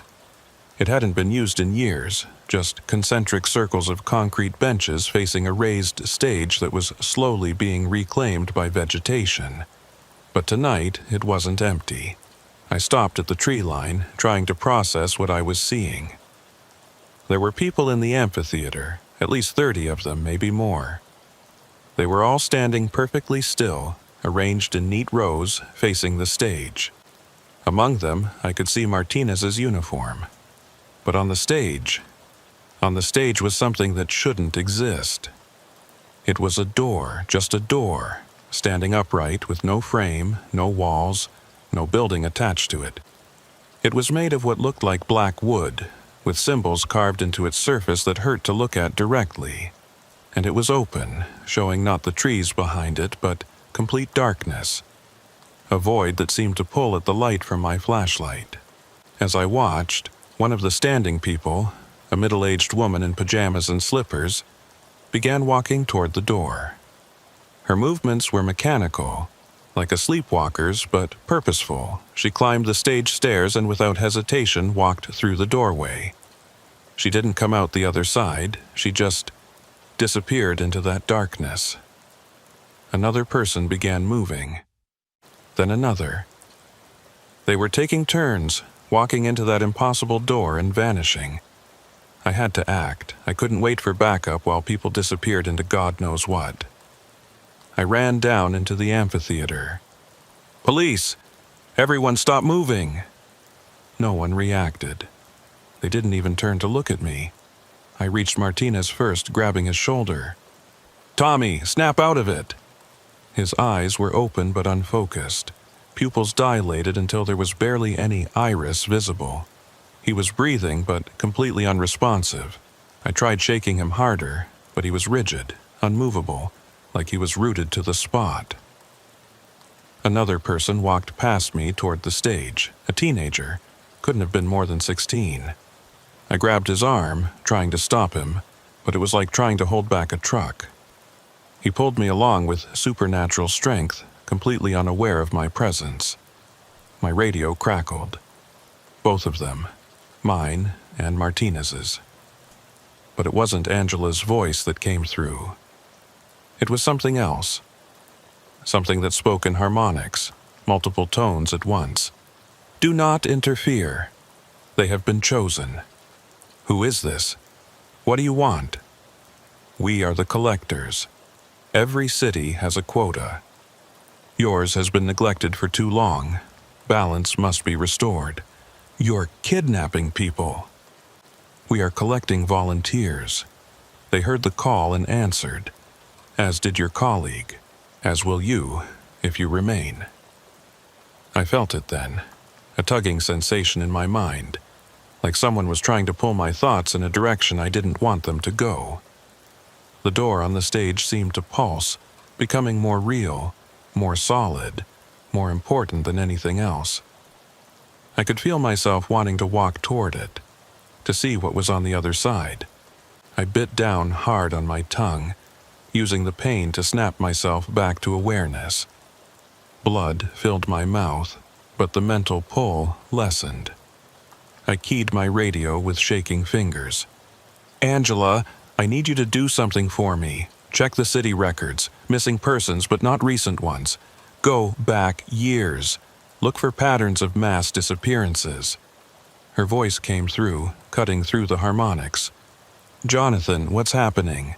Your backup is 1 minute out. Just do it. How many people have disappeared without explanation over the last decade? There was frantic typing on her end, then, oh my God, Jonathan, there's a pattern. Every 3 years, almost to the day. Groups of people, always between 30 and 40, vanish without a trace. It goes back decades. The last one was 3 years ago, I finished. Right around when I started on the night shift. I'd heard about it. 37 people disappeared over the course of a single night. No connection between them, no bodies ever found. It had been big news for a week, then forgotten. Another person walked past me toward the door. Only about half the original group remained. Martinez still stood frozen, but I could see his eyes starting to track towards the stage. They're going to take them all, I said into the radio. Then, louder, to whatever was listening. Why? Why these people? The harmonics returned. Every system requires maintenance. Every city generates excess psychic energy. Fear, hope, despair, joy. Without collection, it builds up, becomes toxic, manifests in ways your kind cannot control. We prevent catastrophe by removing those most sensitive to these energies. You're saying you're helping us? We are maintaining balance. Your friend at Grandview, the family you encountered. They exist because the energy was not properly harvested. They are the residue of uncollected trauma. Would you prefer more such incidents? I thought about the Morrison family, forever dying, forever suffering. There has to be another way. There is no other way. The collection must be completed. More people were moving now, forming a line toward the door. Martinez took a step forward. No! I lunged for him, tackling him to the ground. This time, he fell, but immediately began struggling to get up, to return to the line. His strength was incredible, beyond human. Do not interfere, the harmonics warned. You cannot stop this. You can only make it worse. I'm not letting you take these people. That's when I heard the sirens. My backup was arriving. 3 patrol cars screeched into the parking lot, officers spilling out. I could hear them on the radio, Angela directing them to my location. The harmonics grew urgent. If they interfere, the door will destabilize. Everyone here will be lost, including you. Then close it, leave. The collection is not complete. We require 40 souls. Only 23 have passed through. The other officers were crashing through the trees now, flashlights bobbing in the darkness. I had seconds to make a decision. Let the collection continue and save 17 people, or risk losing everyone by interrupting it. I made a choice I still question to this day. "Everyone stop!" I shouted to the arriving officers. "Do not approach the stage. Set a perimeter, but do not interfere." "Pierce, what the hell is going on?" Sergeant Davis emerged from the trees, weapon drawn. "Trust me, Sarge. Please, just trust me. If we interfere now, we lose everyone." Davis looked at the scene. The frozen people, the impossible door, colleagues walking into nothing, and made a command decision. "You heard him. Perimeter only. Nobody moves without my order." We watched in horror as the remaining people walked one by one through the door. I kept hold of Martinez, physically restraining him even as he struggled. The other officers grabbed a few more, saving who we could, but most made it through before we could stop them. Finally, the harmonics spoke again. 36, insufficient but acceptable. The deficit will be carried forward. The door began to close. As it did, the people we'd restrained suddenly went limp, like puppets with cut strings. Martinez gasped, his eyes clearing. "What? Where am I? Pierce?" The door shut with a sound like thunder. Then it simply ceased.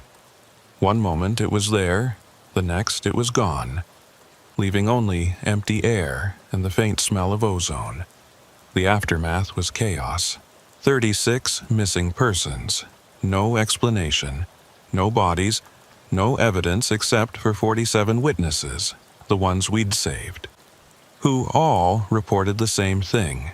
They'd heard a call, a voice in their heads telling them they were needed, that they had to come to the park. They couldn't resist it. The official report called it a mass hysteria event, possibly triggered by contaminated water or a gas leak. The real reports, the ones that told the truth, were sealed. The families of the missing were told their loved ones had likely been victims of a cult suicide, bodies hidden somewhere they'd never be found. But I knew the truth, and worse, I knew it would happen again. Angela found more patterns in the data. Not just the 3-year collection cycle, but smaller incidents. Individual disappearances that clustered around certain locations. Deaths that didn't make sense. And always, those impossible phone calls from numbers that didn't exist. "It's like the city is alive," she told me during a late-night conversation a week after Riverside. "Like it has the immune system, and we're the white blood cells. But there are things here that are bigger than us, older than us, things that see the city in ways we can't." She was right, but understanding that didn't make it easier to accept. How do you protect and serve when the threats aren't criminals or accidents, but fundamental forces you can barely comprehend? I started keeping a journal, documenting everything strange I encountered. The patterns became clearer over time. The collectors weren't the only things operating in our city. There were other forces, other entities, all maintaining their own version of balance. Martinez quit the force 3 months after Riverside. He said he couldn't handle not knowing if his thoughts were his own anymore. I understood, but I couldn't quit. Someone had to stand watch. Someone had to be there when the next impossible thing happened. Because it would happen. The deficit would need to be paid. In 3 years, the collectors would return, and this time they'd need more than 40. They'd need to make up for the ones we'd saved. I had 3 years to figure out how to stop them, or at least how to minimize the damage. 3 years to understand the hidden rules that governed our city's dark underbelly. 3 years to prepare for a confrontation with forces that operated outside normal reality. But first, I had to survive the night shift. Because the collectors were just one threat among many, and every call could be the one that pulled me into something I couldn't escape from. The city had shown me its true face, and there was no going back to ignorance. Some nights I envied the Morrison family. At least their loop had an end, even if it repeated forever.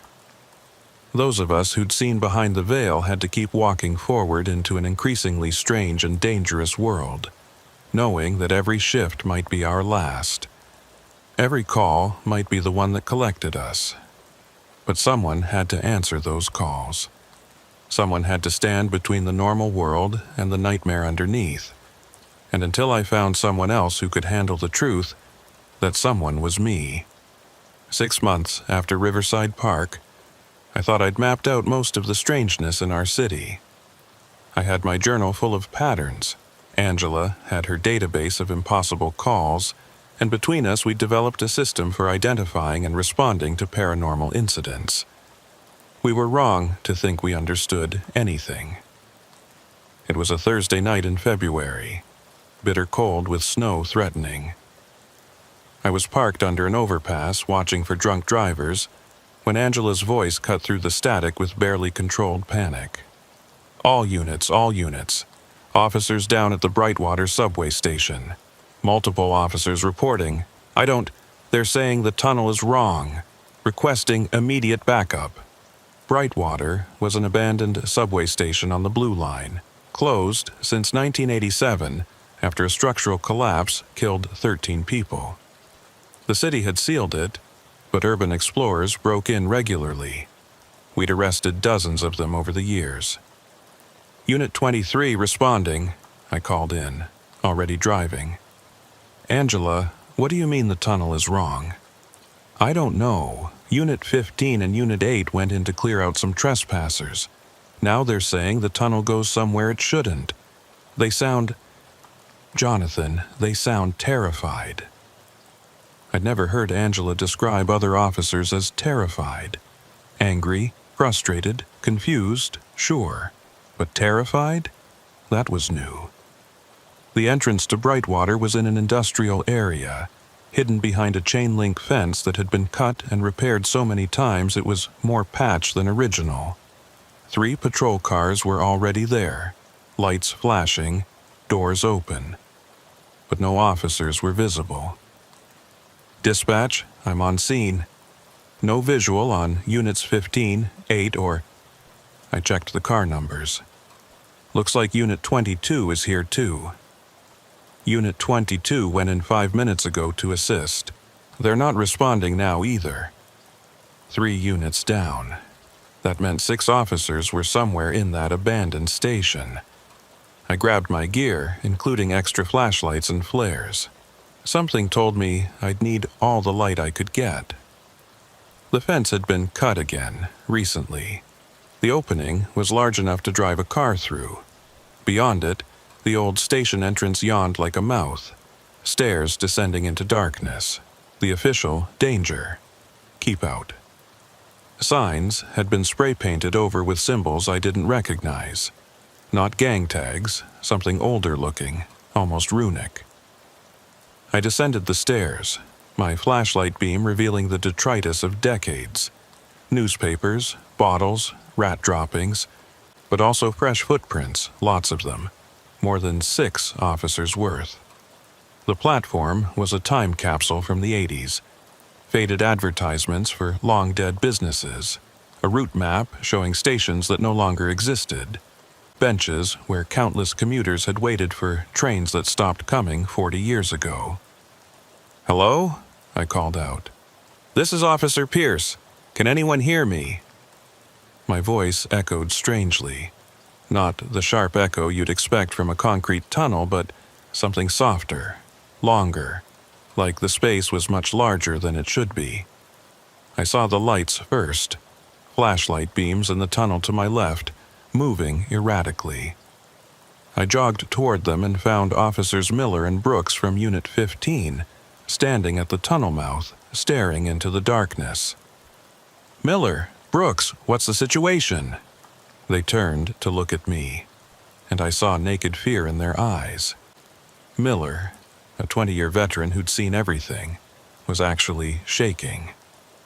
"Pierce, the tunnel, it's not right." "What do you mean?" "Look for yourself." I stepped past them and shone my light into the tunnel. For a moment, I didn't understand what I was seeing. Then my brain processed it and I had to grab the wall to steady myself. The tunnel went on too far. Way too far. The Brightwater tunnel should have extended maybe 300 feet before hitting the collapse site. But my flashlight beam didn't find an end. The tunnel just kept going, disappearing into darkness that seemed to swallow light. And there were tracks that shouldn't exist. The old tracks were still there, rusted and broken, but beside them were new tracks. Not new, as in recently installed, but new as in they looked like they'd been laid yesterday in 1950. They gleamed in my flashlight beam, pristine and impossible. "Where are the others?" I asked. "They went in," Brooks said, his voice barely above a whisper. "Baxter and Rodriguez from Unit 8, they went after the trespassers. We heard them on the radio saying the tunnel was wrong. Then they kept going. Said they could hear a train." "A train? There haven't been trains here for..." A sound cut me off. From deep in the tunnel came the unmistakable sound of a train whistle.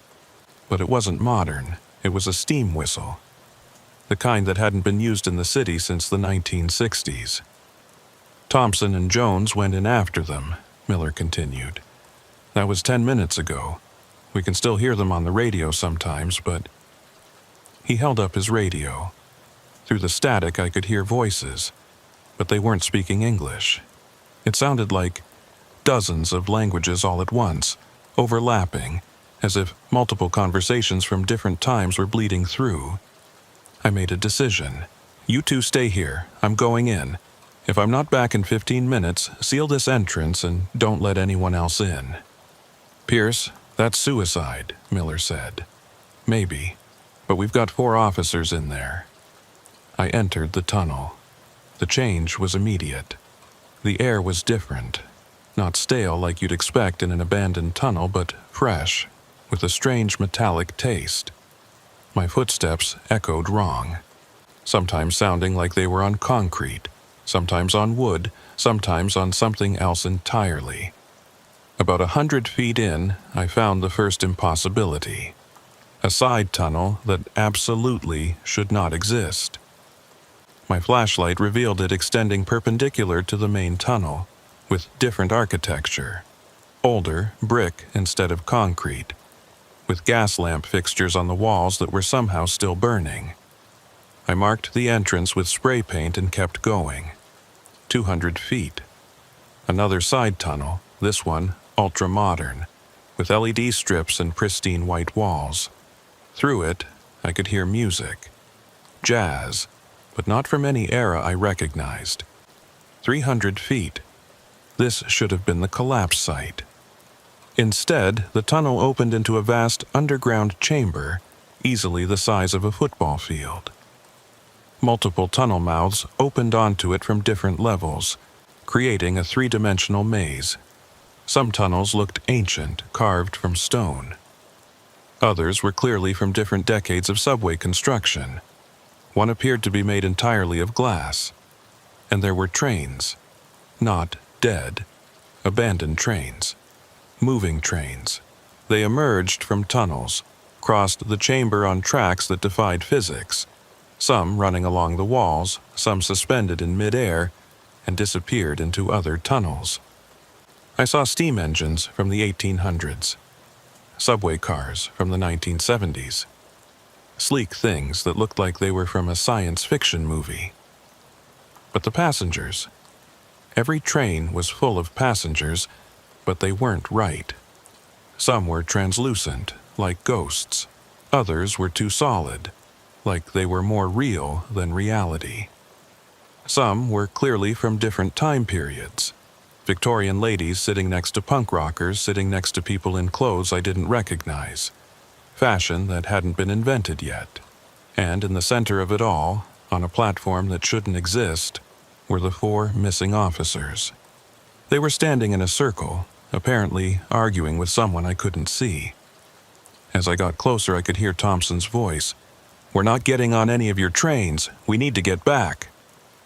A voice responded, cultured and smooth, but with an undertone that made my skin crawl. Officers, please understand. You've entered the Grand Central Station. All stations, all times, all places. You can't simply leave. You must take a train. We're not taking any damn train. That was Baxter, his hand on his weapon. I reached the platform using a rusted maintenance ladder. As I climbed up, the voice spoke again, and now I could see its source. A man in a conductor's uniform. But the uniform kept changing. One moment it was from the 1920s, the next from the 1980s, the next from some era I couldn't place. Ah, another officer. 5 of you now. That's enough for a special charter. Who are you? I demanded. I'm the conductor.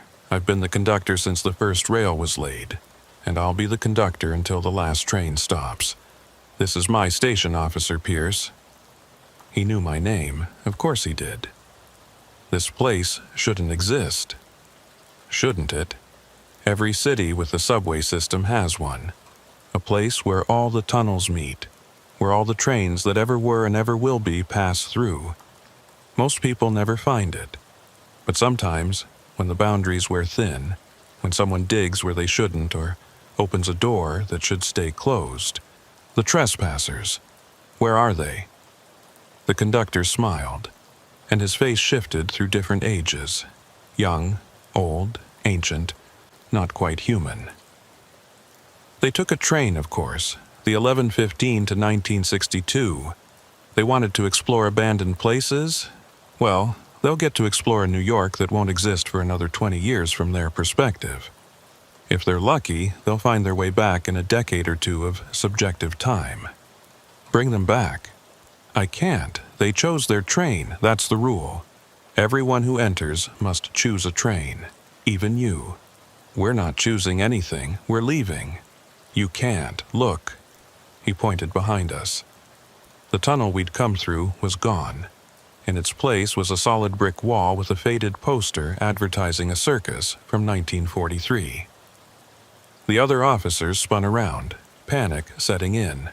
Jones actually drew his weapon, pointing it at the conductor. Bring the tunnel back. The conductor laughed, a sound like train wheels on tracks. I don't control the tunnels, officer. The station does. And the station says you must choose.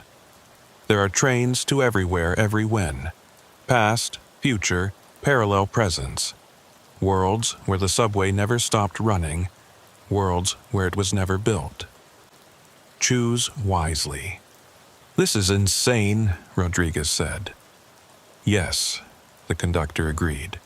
Sanity is a luxury the Grand Central Station doesn't offer.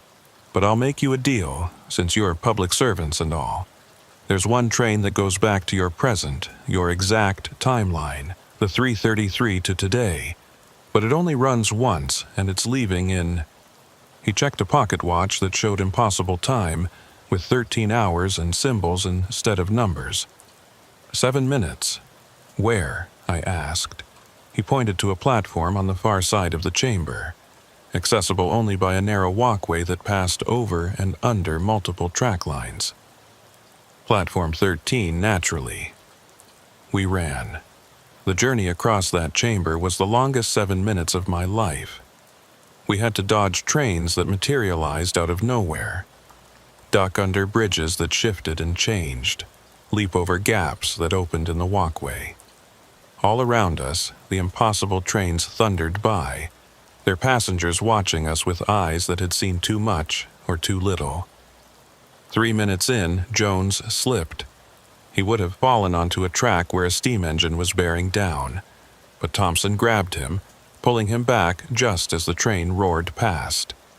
The passengers in that train were all children, but their faces were ancient. 5 minutes. We reached a vertical shaft with a ladder. As we climbed, the metal rungs kept changing. Iron, steel, aluminum, something that felt organic. Below us, above us, trains passed through the shaft at impossible angles. 6 minutes. Platform 13 was in sight. It looked normal. Blessedly normal, just a regular subway platform. But standing on it was our train, and it was wrong in a different way. It was every train at once. The front car was from the 1920s, the second from the 1950s, the third from the 1980s, and so on. The last car didn't quite exist yet, flickering in and out of reality. 7 minutes. We made it to the platform just as the doors began to close. We dove through, all 5 of us tumbling into a car that couldn't decide what decade it was from. The seats morphed and changed. The advertisements on the walls cycled through 100 years of products. The conductor appeared in the doorway between cars. "Remember, officers, you've ridden the Grand Central Station. You can never truly leave. You'll see its entrances everywhere now. In every abandoned tunnel, every closed door, every place where tracks once ran. Try not to look too closely." The train lurched into motion. Through the windows, I saw the impossible chamber receding, shrinking, folding in on itself. Then darkness, then we were in the Brightwater Tunnel. The normal, collapsed, absolutely right-sized Brightwater Tunnel. Miller and were there, weapons drawn, shouting at us. We'd been gone for 3 hours, though it had felt like minutes. The trespassers were never found. Officially, they were listed as missing persons, probably runaways. The incident was buried in paperwork, classified as a gas leak causing hallucinations.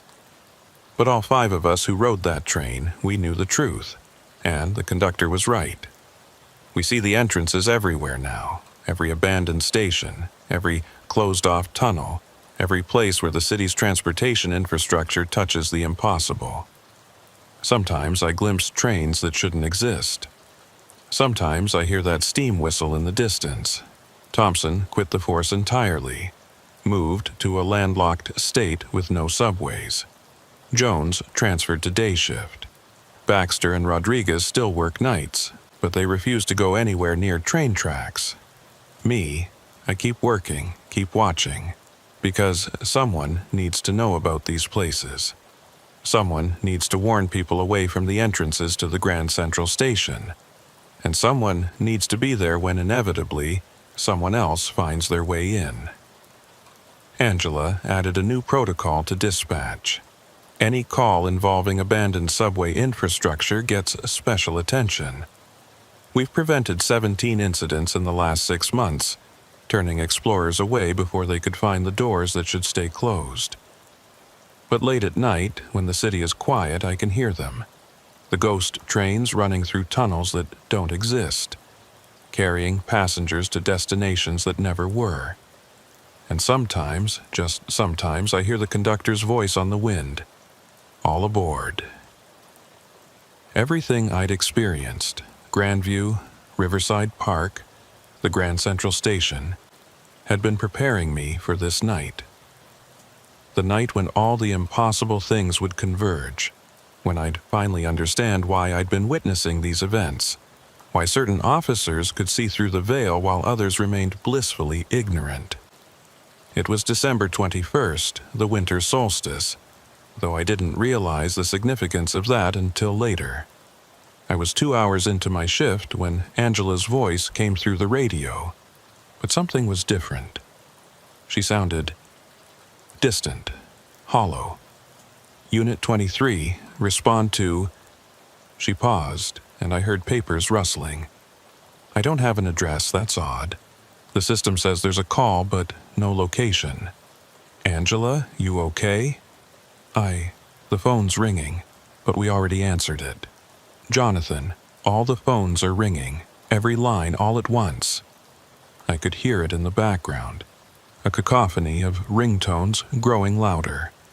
Then Angela gasped. They're all the same number. The one from Grandview, from Riverside.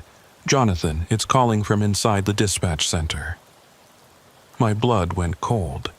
I was already turning my patrol car around, heading for the dispatch center when my own phone rang.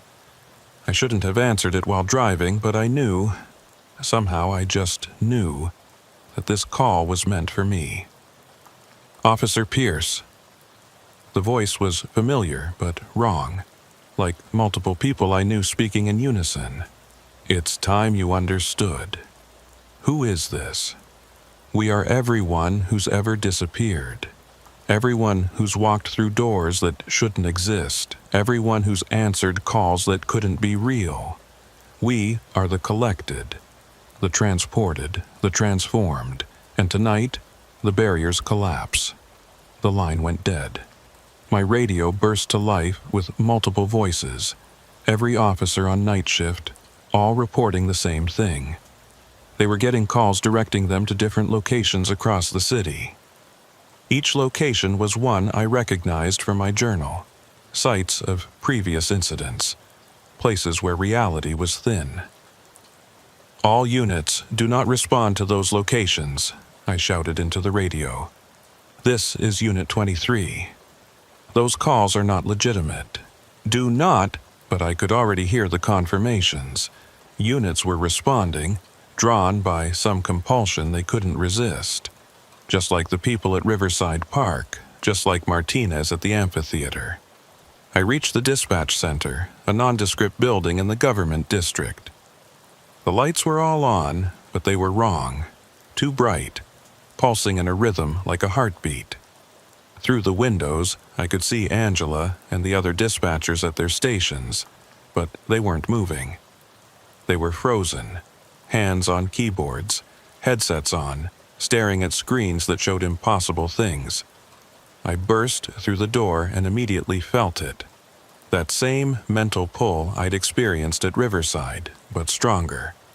Every phone in the center was indeed ringing, all showing the same impossible number.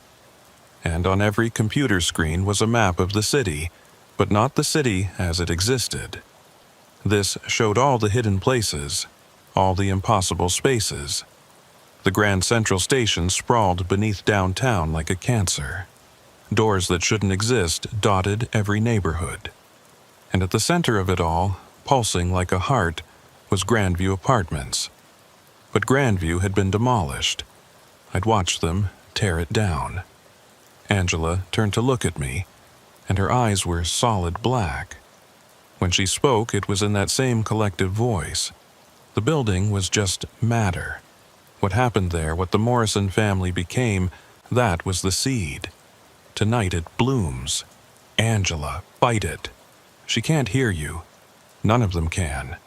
They're all answering the call now.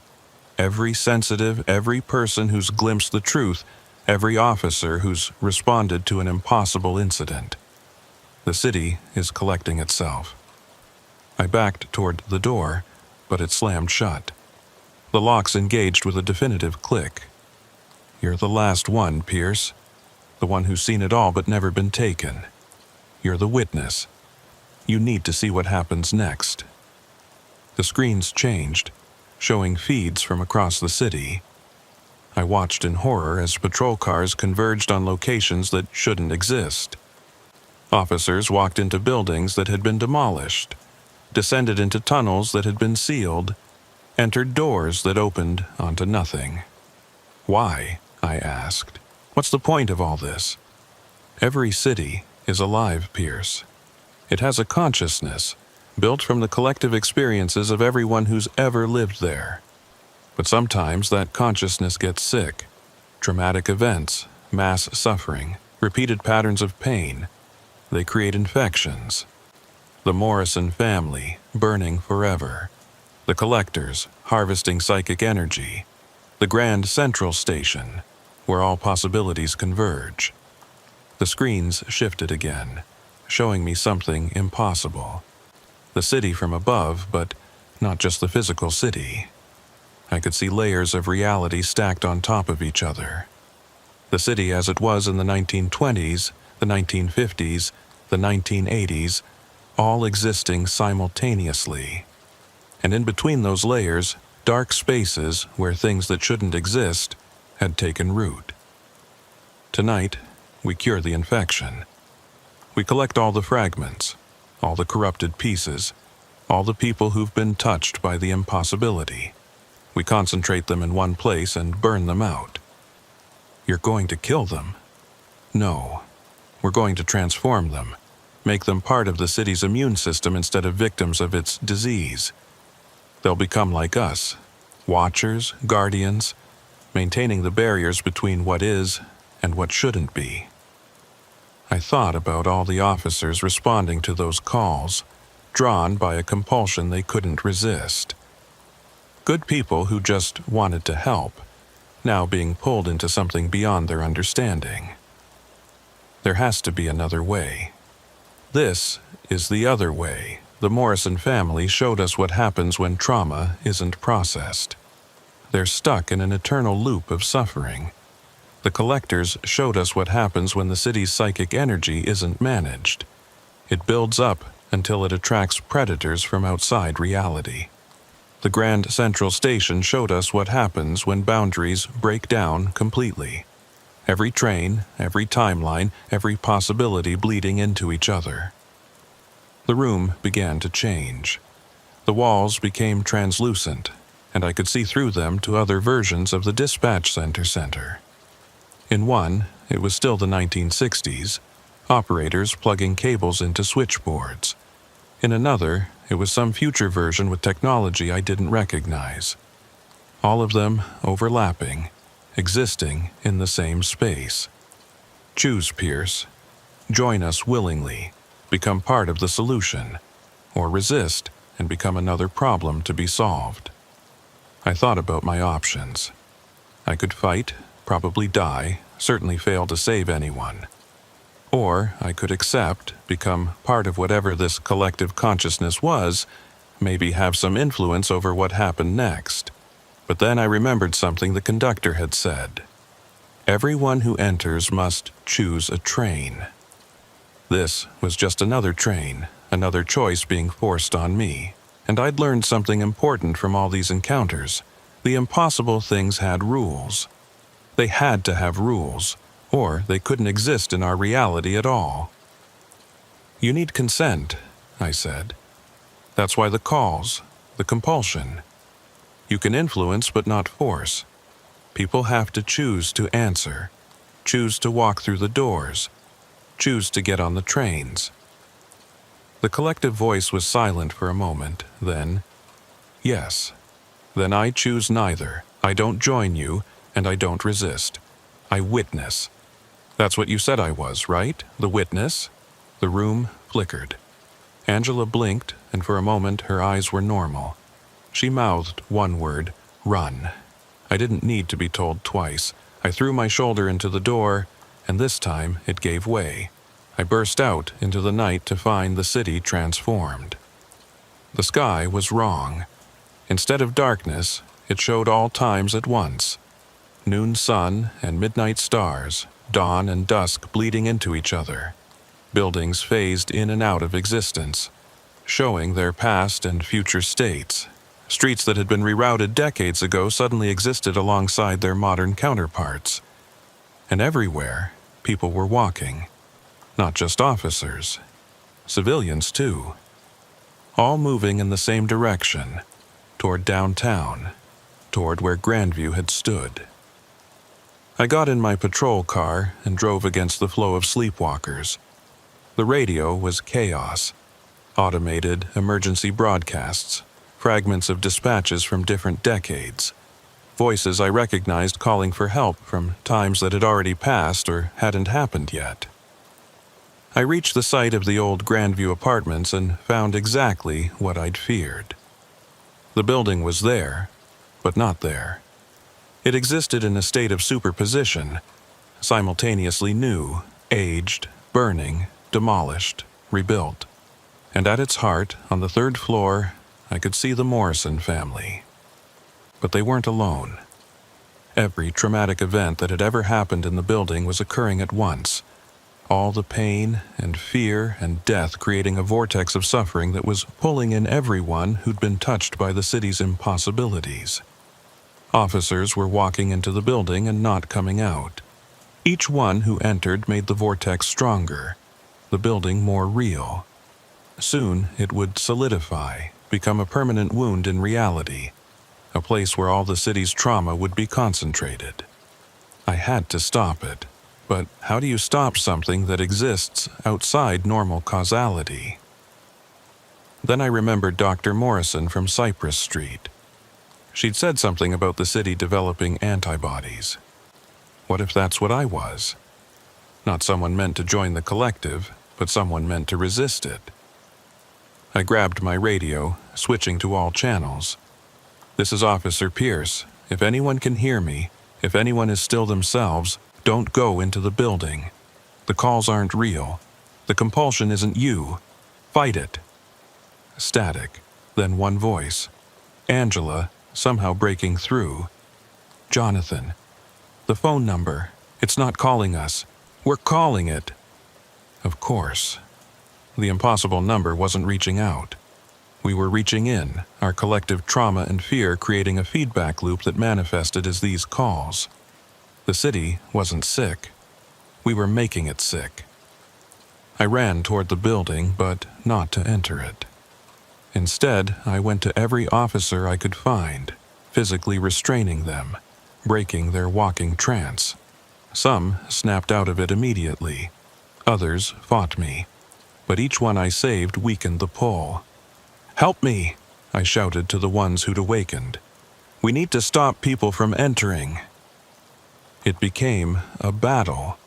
Those of us who were free trying to save those who were entranced.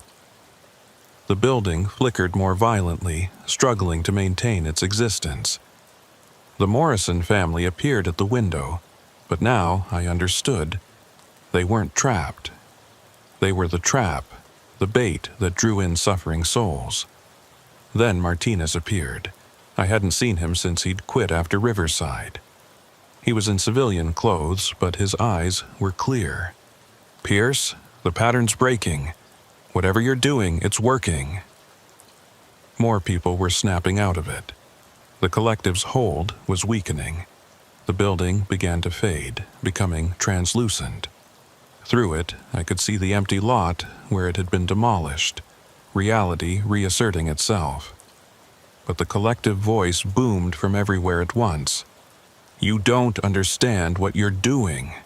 Without us, without the collection, the pressure will build until..." It cut off. The building vanished.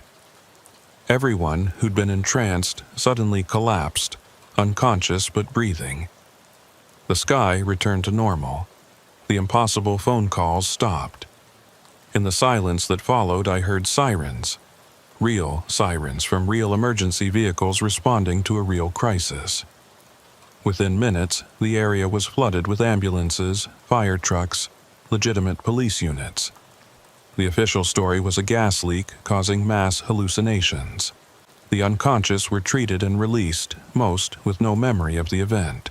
The officers who remembered were quietly reassigned or encouraged to take early retirement. But Angela and I knew the truth. We'd broken the pattern, refused the collection, and in doing so, we'd changed something fundamental about how the city handled its impossible spaces. The calls still come, but now we know what they are. Not external forces trying to control us, but manifestations of our own collective unconscious.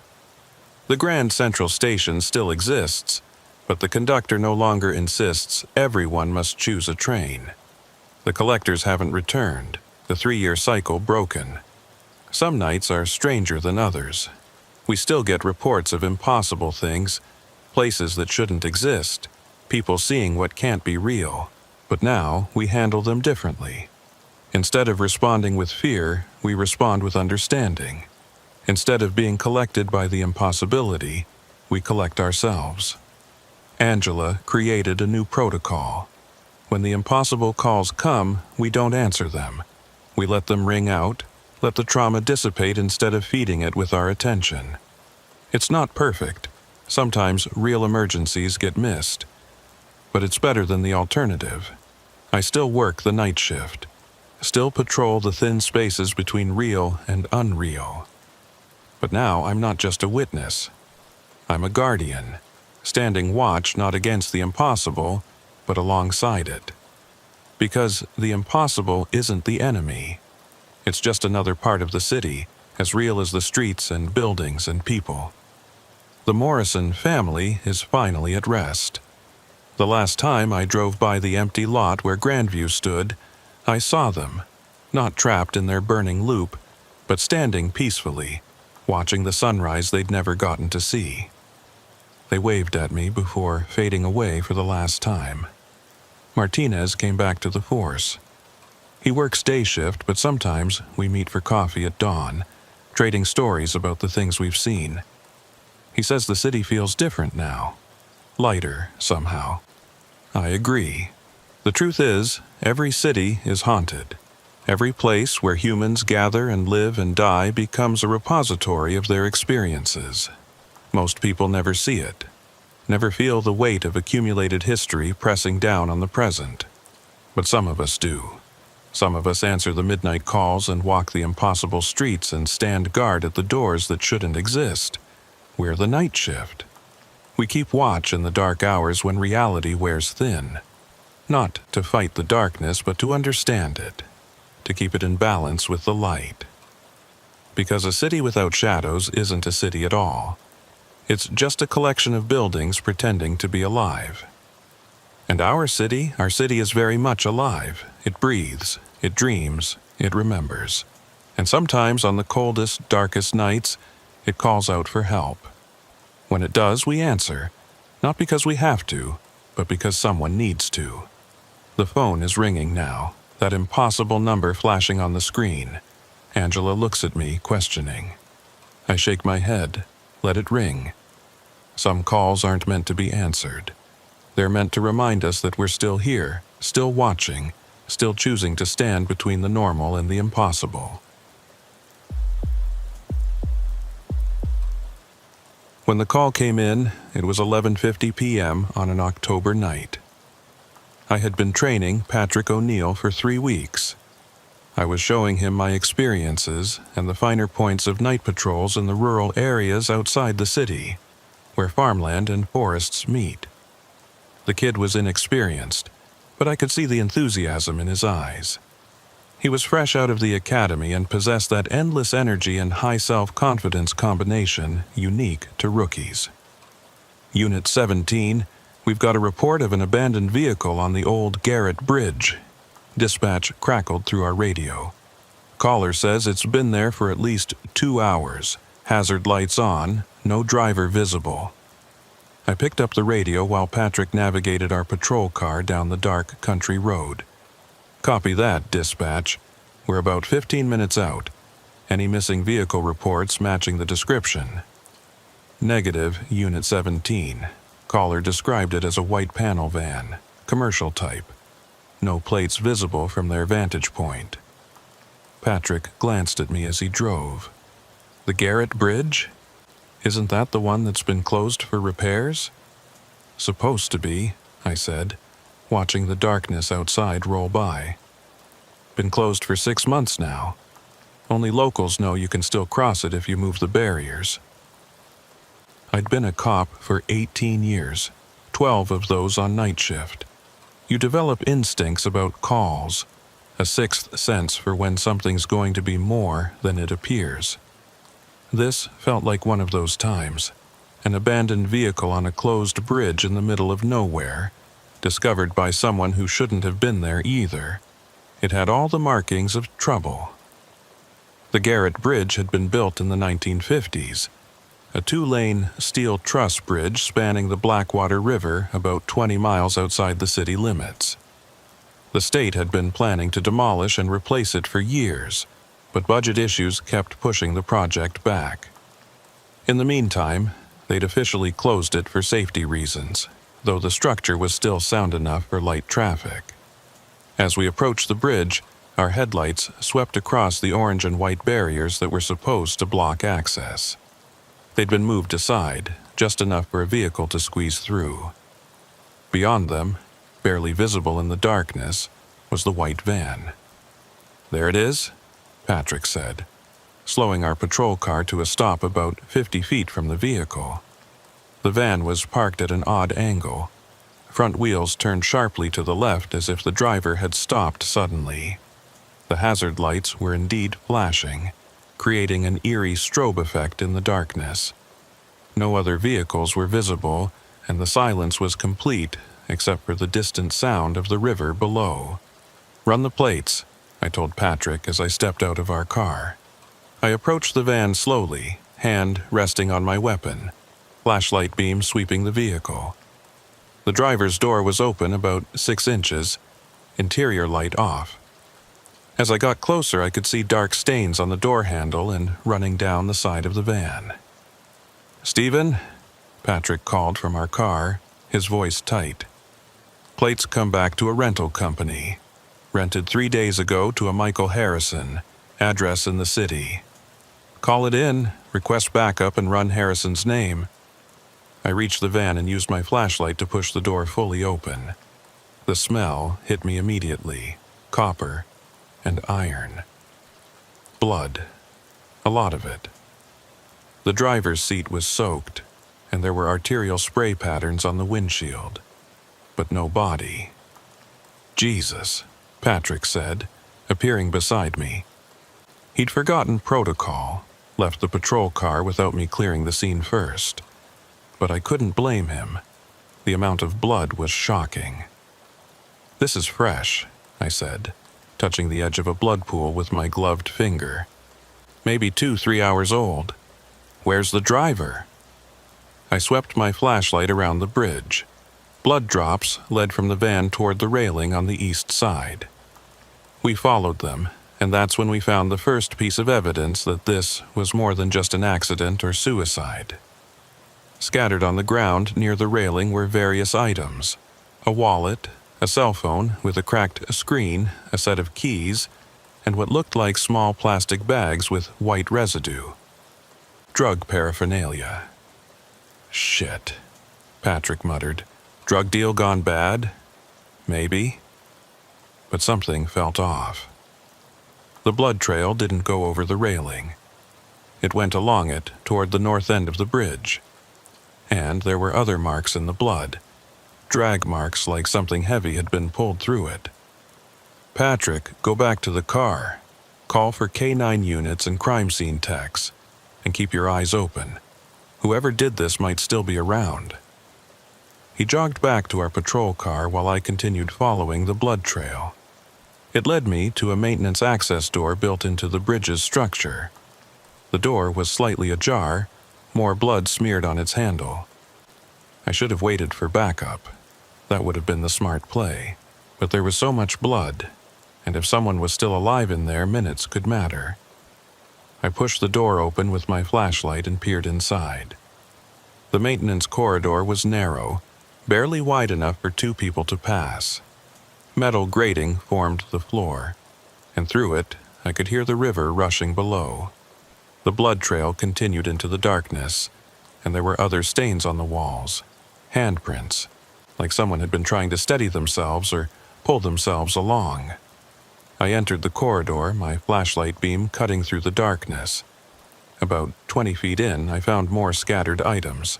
A jacket, torn and bloody, a shoe, and something that made my blood run cold. A police badge. Not from our department, but from the city. Badge number 4827. "Patrick," I called into my radio. "Run, badge number 4827, City PD." His response came back quickly. "That's Stephen. That's Officer James Moretti. He's been missing for 2 days. Failed to report for his shift. Family filed a missing persons report." A missing cop, a bloody van, drug paraphernalia, and a bridge that was supposed to be closed. The pieces were forming a picture I didn't like. I continued deeper into the maintenance corridor. The blood trail was getting thicker, and now there were other fluids mixed in. The smell was overwhelming. At the end of the corridor, another door led to a ladder that descended to a lower maintenance level. The blood trail went down. I started down the ladder, each rung slick with blood. Below, I could hear something. A rhythmic sound, like breathing but too regular, too mechanical. As I reached the bottom, my flashlight revealed a small maintenance room filled with old equipment and something else. Bodies. 3 of them. 2 were clearly dead, their throats cut, positioned sitting against the wall like they were just resting. The 3rd was Officer Moretti, and he was still alive, barely. He'd been stabbed multiple times in the torso and was trying to hold his intestines in with his hands. His eyes found mine, wide with pain and fear. "Help," he gasped. "Please." I rushed to him, keying my radio. "Officer down, I need medical immediately. Lower maintenance level of the Garrett Bridge. Multiple casualties." Patrick's panicked voice came back. "Stephen, I've got movement up here. Someone just came out of the woods, multiple someones. How many?" "I count 6, maybe 7. They're surrounding the patrol car." Moretti grabbed my arm with a bloody hand. "Trap," he whispered. "It's a trap. They knew you'd come." "Who? Who knew?" "The network. They've been using the bridge. Smuggling, I found out, tried to stop them." I could hear Patrick on the radio, his voice rising in panic. "Stephen, they've got weapons. They're demanding I get out of the car." "Do not exit the vehicle," I commanded. "Lock the doors. Call for immediate backup." But Moretti was shaking his head. "No backup coming. They have someone inside dispatch. They know every call, every unit. Why do you think this bridge is still accessible? They've been using it for months." The pieces clicked into place. The closed bridge that wasn't really closed. The drug paraphernalia, a missing cop who'd discovered the operation.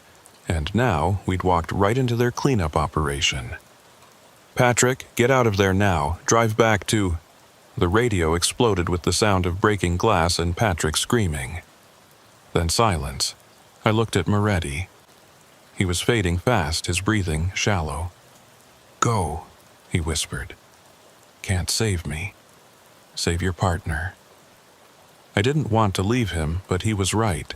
I could hear footsteps on the metal grating above us. They were coming down. I turned off my flashlight and moved in the darkness, using my memory of the layout to guide me. There was another exit from the maintenance room, a door that led to an external ladder down to the riverbank. I'd seen it on the bridge schematics during a training exercise years ago. I found the door and quietly opened it. The ladder was rusty and looked like it hadn't been used in years, but it held my weight.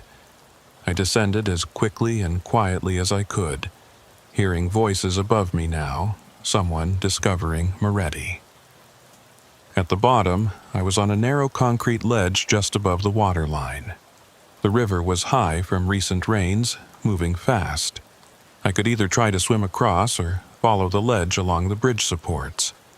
Neither option was good, but I needed to get back to Patrick.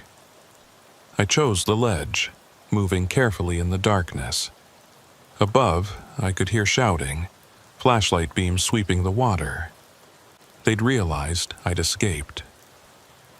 My radio crackled with an unfamiliar voice.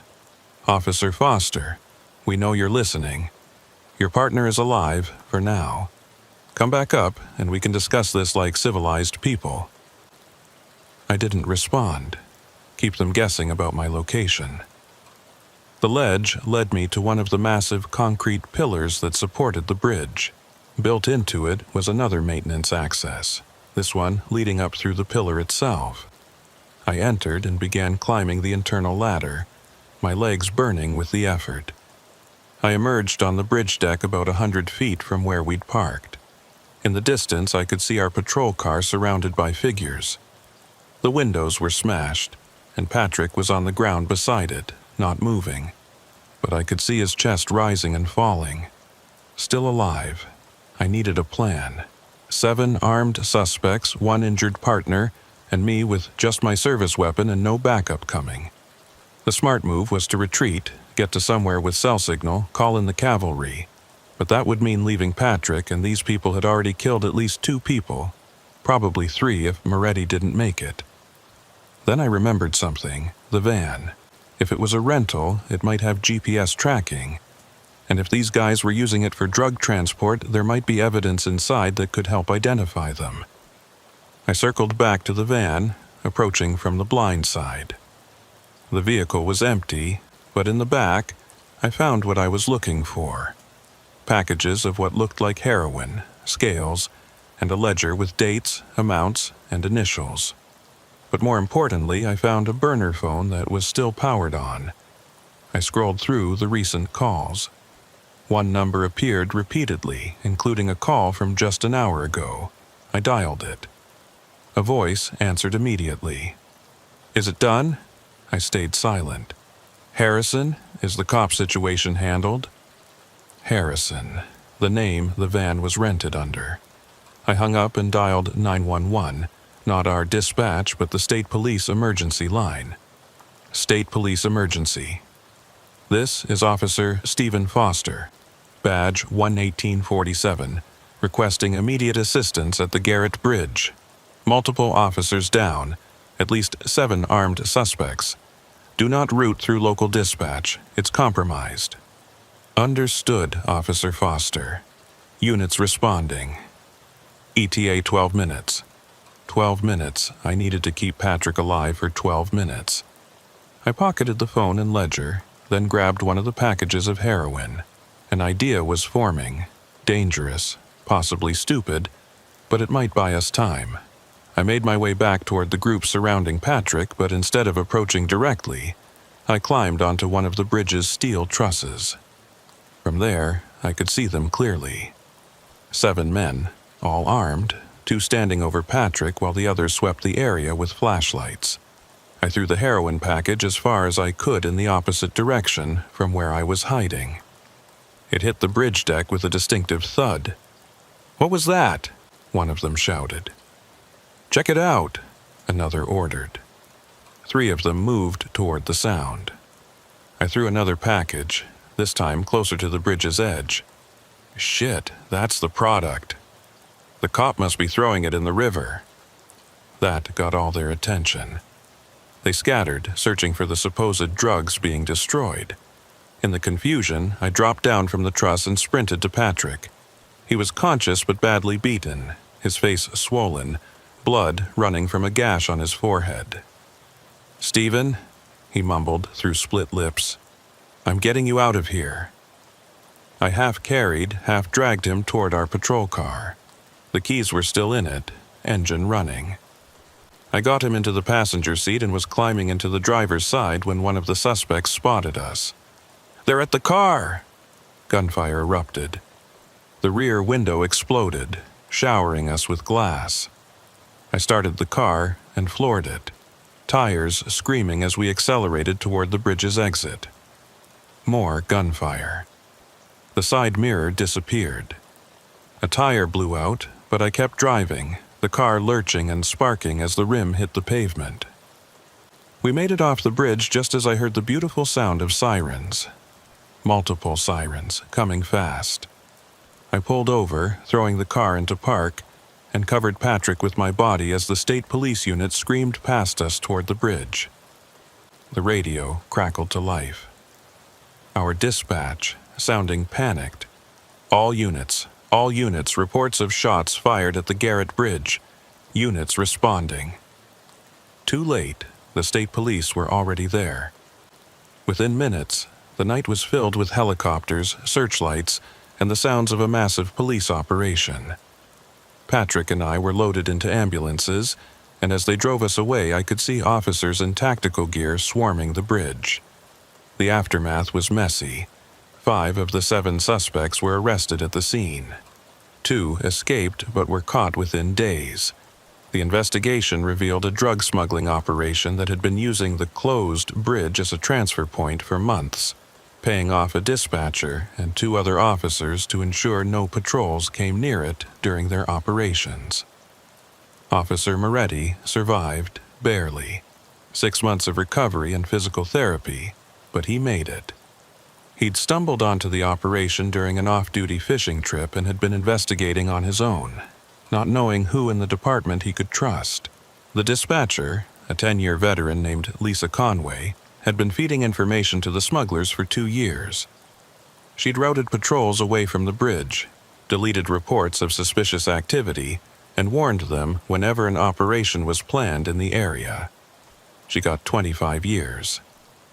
Patrick recovered fully, physically at least, but the experience changed him. The eager rookie energy was gone, replaced by a harder, more cautious approach to the job.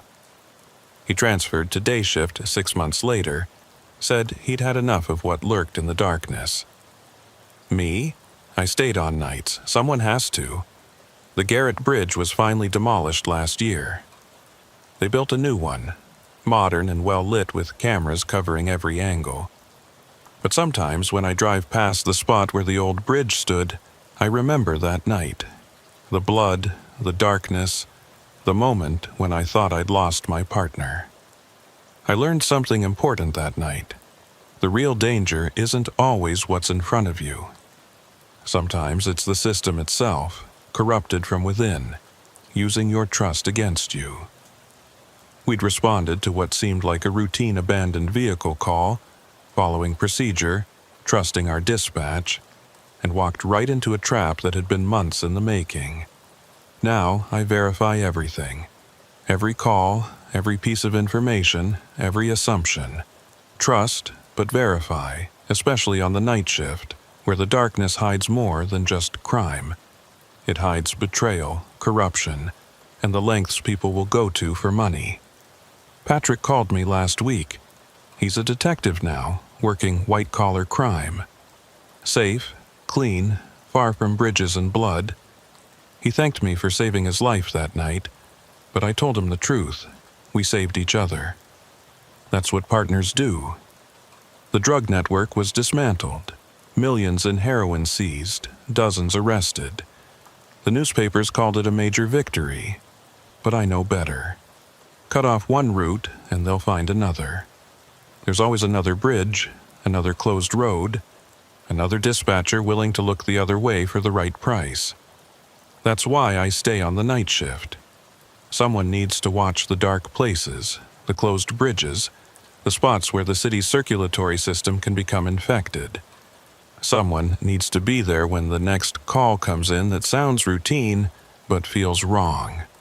Because it will come. It always does. 3 months after the Garrett Bridge incident, I was working solo again.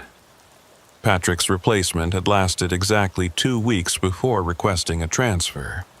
Couldn't handle the isolation of rural night patrol. I didn't mind. After what happened with the drug network, I preferred working alone. Fewer variables to worry about, no one else to protect. It was a foggy Thursday night in January when I got the call that would reveal the Garrett Bridge incident had been just the tip of a very dark iceberg. Unit 17, we've got a situation, dispatch said. It was a new dispatcher, Rodriguez, brought in after the corruption scandal. Marine unit pulled a body from the Blackwater River. They're requesting a senior officer at the scene. Location: about 2 miles downstream from where the old Garrett Bridge was. There's something unusual about this one, Stephen. I knew the spot. The river curved there, creating a natural collection point for debris, and sometimes bodies. Over the years, we'd pulled 3 drowning victims from that exact location. On my way, what's unusual about it? Marine unit says the body has been prepared. They won't elaborate over radio. Prepared. That word sent a chill down my spine. The scene was controlled chaos when I arrived. 2 Marine unit boats with spotlights illuminated the riverbank, where crime scene techs were already setting up a perimeter. Detective Maria Santos was there, someone I'd worked with before and trusted. "Stephen," she called out, waving me over. "You need to see this." The body was laid out on a tarp on the riverbank. Male, mid-30s, wearing what looked like an expensive suit. But that wasn't the unusual part. The unusual part was that he'd been wrapped in clear plastic sheeting, vacuum sealed like a piece of meat for the freezer. Through the plastic, I could see his face perfectly preserved, eyes open, expression frozen in what looked like surprise. "Jesus," I muttered. "It gets worse," Maria said. "Look closer." I knelt beside the body. There was something in his mouth, visible through the plastic. a small card or piece of paper. "We haven't opened it yet," Maria explained. "Waiting for the ME, but there's more. This is the third body like this we've found in the past year, all pulled from different parts of the river, all wrapped the same way, all with something in their mouths. Third, why haven't I heard about this? Because the first two were found in different jurisdictions. It took the state police database to connect them. And Stephen," she paused, looking uncomfortable. "All three bodies were found downstream from bridges that were supposedly closed for maintenance." The blood drained from my face. The drug network used closed bridges as transfer points. "We know. That's why I called you specifically. You know this area. You broke up that smuggling ring. We think this might be connected." The medical examiner arrived and began carefully cutting through the plastic. The smell that escaped was wrong, not decay, but chemicals. Formaldehyde mixed with something else. "This body's been preserved," the ME said. "Professional job. He's been dead at least 2 weeks, but look at the tissue condition, near perfect preservation." He carefully extracted the card from the victim's mouth with tweezers. It was a playing card, the 3 of diamonds, with numbers written on it in neat handwriting. GPS coordinates. Maria was already pulling up the location on her phone. That's the old Riverside Bridge, closed 6 months ago for maintenance," I finished. "Son of a bitch. They're still using the closed bridges, aren't they?" "We need to check this out," Maria said. "Tonight, before whoever's doing this realizes we found the body." An hour later, Maria and I were approaching the Riverside Bridge with a full tactical team. Unlike the Garrett Bridge, this one was properly barricaded. Concrete barriers, chain-link fencing, official condemned structure signs. But as we got closer, our spotlights revealed something odd. Fresh tire tracks leading around the barriers, through what should have been impassable brush. "Someone's been here recently," the tactical team leader observed. "Within the last day or two." We followed the tracks and found a gap cut in the fence, concealed by strategically placed brush. Beyond it, the bridge looked abandoned, but I'd learned not to trust appearances. "Thermal imaging shows the bridge is clear," the tech specialist reported. "But I'm getting weird readings from below. Heat signatures, but dispersed, like multiple small sources." We entered the bridge structure through a maintenance door, weapons drawn, moving in tactical formation. The main deck was empty, but when we descended to the lower level, we found it. The space had been converted into a makeshift laboratory. Tables with chemical equipment, industrial freezers, and most disturbingly, 3 more bodies in various stages of the preservation process. But these weren't wrapped yet. They were suspended in tanks of fluid, like specimens. "What the hell is this?" Maria whispered. I approached one of the tanks. The body inside was perfectly preserved, looking almost alive except for the total stillness. There was a tag attached to the tank with information, date of acquisition, method of preservation, and a destination code. "They're shipping them," I said, realization dawning. "This isn't just murder. They're preserving and shipping bodies somewhere." Maria was examining a ledger on one of the tables. "According to this, they've processed over 20 bodies in the last 18 months. Different sources, different destinations, some international. Organ harvesting? No, the bodies are intact. This is something else." A sound from above made us all freeze. Footsteps on the bridge deck. Multiple sets, moving quickly. "We've got company," the team leader said.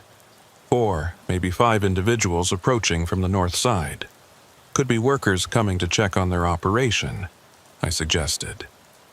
"Or could be cleanup crew who know we found the body," Maria countered. We took positions, waiting. The footsteps stopped directly above us.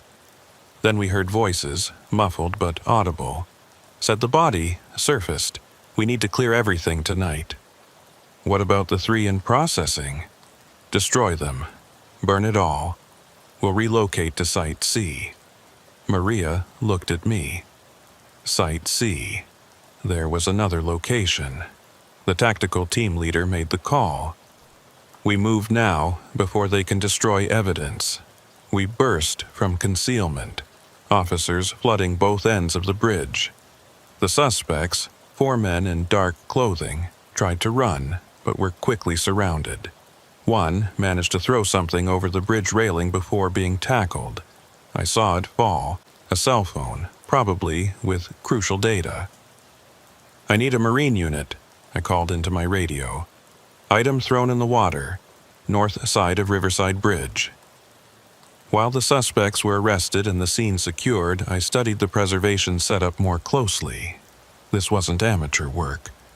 The equipment was professional grade, the kind used in medical schools and research facilities. Whoever was running this operation had serious resources and expertise. Maria found more documents in a locked cabinet. Shipping manifests with international destinations, payment records showing large sums transferred from offshore accounts, and most disturbing, a client list with coded names. "Stephen, look at this," she called me over. One manifest was different from the others, marked with red ink. Special order, must be fresh. Specific requirements: male, 25 to 35, athletic build, no diseases, no drug use, premium payment authorized. "They're taking orders," I said, horrified. "Someone's ordering specific types of bodies. But for what? If not organs, then what?" One of the arrested suspects, younger than the others, maybe 25, was looking increasingly panicked as we cataloged evidence. I approached him. "You're looking at multiple murder charges," I said. "Unless you want to tell us what this is really about." He looked at the others, then back at me. "I just maintain the equipment. I'm not involved in the acquisition." "Acquisition? You mean murder?" No. They're already dead when they get here." "Natural causes, accidents, suicides. We just preserve them." "For what purpose?" He swallowed hard. "Research. Private collectors. Some go to underground medical schools in countries where it's hard to get cadavers. Some to other clients." "Other clients?" "I don't know details, but I heard them talking once about someone who wanted bodies for artistic purposes. Another who claimed to be conducting illegal medical experiments, and..." He hesitated. "And?" "There's one client who insists the bodies be conscious when they die. Something about the chemicals released in the brain during the death process. They pay extra for those." My stomach turned. "Are you saying some of these people were murdered to order?" "I don't know. I just run the preservation equipment. But sometimes, bodies would come in with specific death markers. Injection sites, ligature marks. I didn't ask questions." Maria had been listening. "Where's Site C?" "I don't know. Only the bosses know all the sites. We operate in cells." The Marine unit radioed that they'd recovered the phone. Waterlogged, but possibly salvageable. Tech specialists would try to extract data from it. Over the next 12 hours, the investigation exploded. The preservation lab was just one node in a massive network operating across 3 states. Bodies were being harvested, preserved, and shipped for various illegal purposes. Some went to black market medical facilities, others to wealthy collectors with disturbing tastes. The coded client list was partially decrypted. One name made my blood run cold: the curator. According to the records, this client had purchased 15 bodies over 2 years, all with specific physical characteristics, all young, all preserved, using a special technique that maintained flexibility in the tissues. "We need to find this curator," Maria said. "Anyone ordering that many bodies has them somewhere." The investigation led us to an abandoned industrial complex 40 miles from the city. Satellite imagery showed heat signatures in buildings that were supposed to be empty. We assembled a joint task force, local police, state troopers, FBI. What we found there still haunts me. The main building had been converted into a grotesque gallery. The bodies were displayed in elaborate poses, dressed in period costumes, arranged in scenes depicting historical moments. The preservation technique had been so perfect that at first glance they looked like mannequins. It was only when you looked closely that you realized they were real human bodies. The curator turned out to be a wealthy recluse named Vincent Ashford, heir to a pharmaceutical fortune. He'd been creating what he called living history exhibitions for a select group of equally disturbed collectors. He had notebooks detailing his plans for future exhibitions, including something he called the Death of Caesar, that would require 23 specifically positioned bodies. Ashford was arrested at his mansion, seemingly unsurprised when we arrived. "You don't understand," he said as they cuffed him. "I'm preserving them, giving them purpose beyond their mundane deaths, their art now." The network unraveled piece by piece. 57 people were eventually arrested across 3 states. The body count was staggering, over 100 victims that we could confirm, possibly more that were never found. But what disturbed me most was learning how the network identified victims. They had people in hospitals, morgues, and funeral homes who would alert them when someone died who fit their criteria. But they also had spotters who would identify potential victims, homeless people, drug addicts, people who wouldn't be missed. Some of these people were marked for death, killed to fill specific orders. The young technician who'd cooperated got a reduced sentence in exchange for his testimony. He told us about one more site, one that hadn't been discovered. When we raided it, we found 7 people still alive, being held for future processing. They'd been kidnapped over the past month, kept sedated, waiting their turn to become part of someone's sick collection. The media coverage was intense but brief. The story was too horrific for sustained public attention. People didn't want to think about bodies being harvested and sold, about the existence of a market for preserved human remains, about the possibility that someone who died of apparently natural causes might end up in a collector's private gallery. But I couldn't forget. Every body pulled from the river, every missing persons report, every death that seemed slightly off. I wondered if it was connected to networks we hadn't found yet. Because if there was demand for preserved bodies, if people were willing to pay hundreds of thousands of dollars for them, then there would always be someone willing to supply them. The bridges were the key. Isolated, often abandoned, perfect for conducting illegal activities away from prying eyes. Even after the network was dismantled, I made a point of checking every closed bridge in my patrol area regularly. More often than not, I found evidence of activity, not always criminal, but someone was using these spaces. 6 months later, I was checking the ruins of the Garrett Bridge site when I found something that made my blood run cold. Hidden in the brush near where the bridge had stood was a single playing card, the 3 of diamonds, with new GPS coordinates written on it. Someone was starting again. Or maybe they'd never really stopped.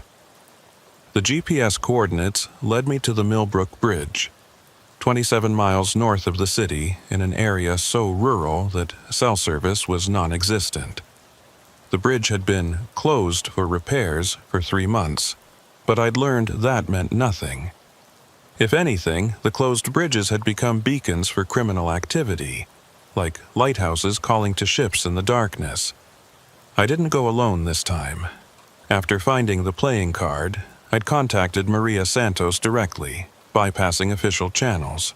We'd both become paranoid after discovering how deep the corruption ran in the body preservation network. Trust was a luxury we couldn't afford.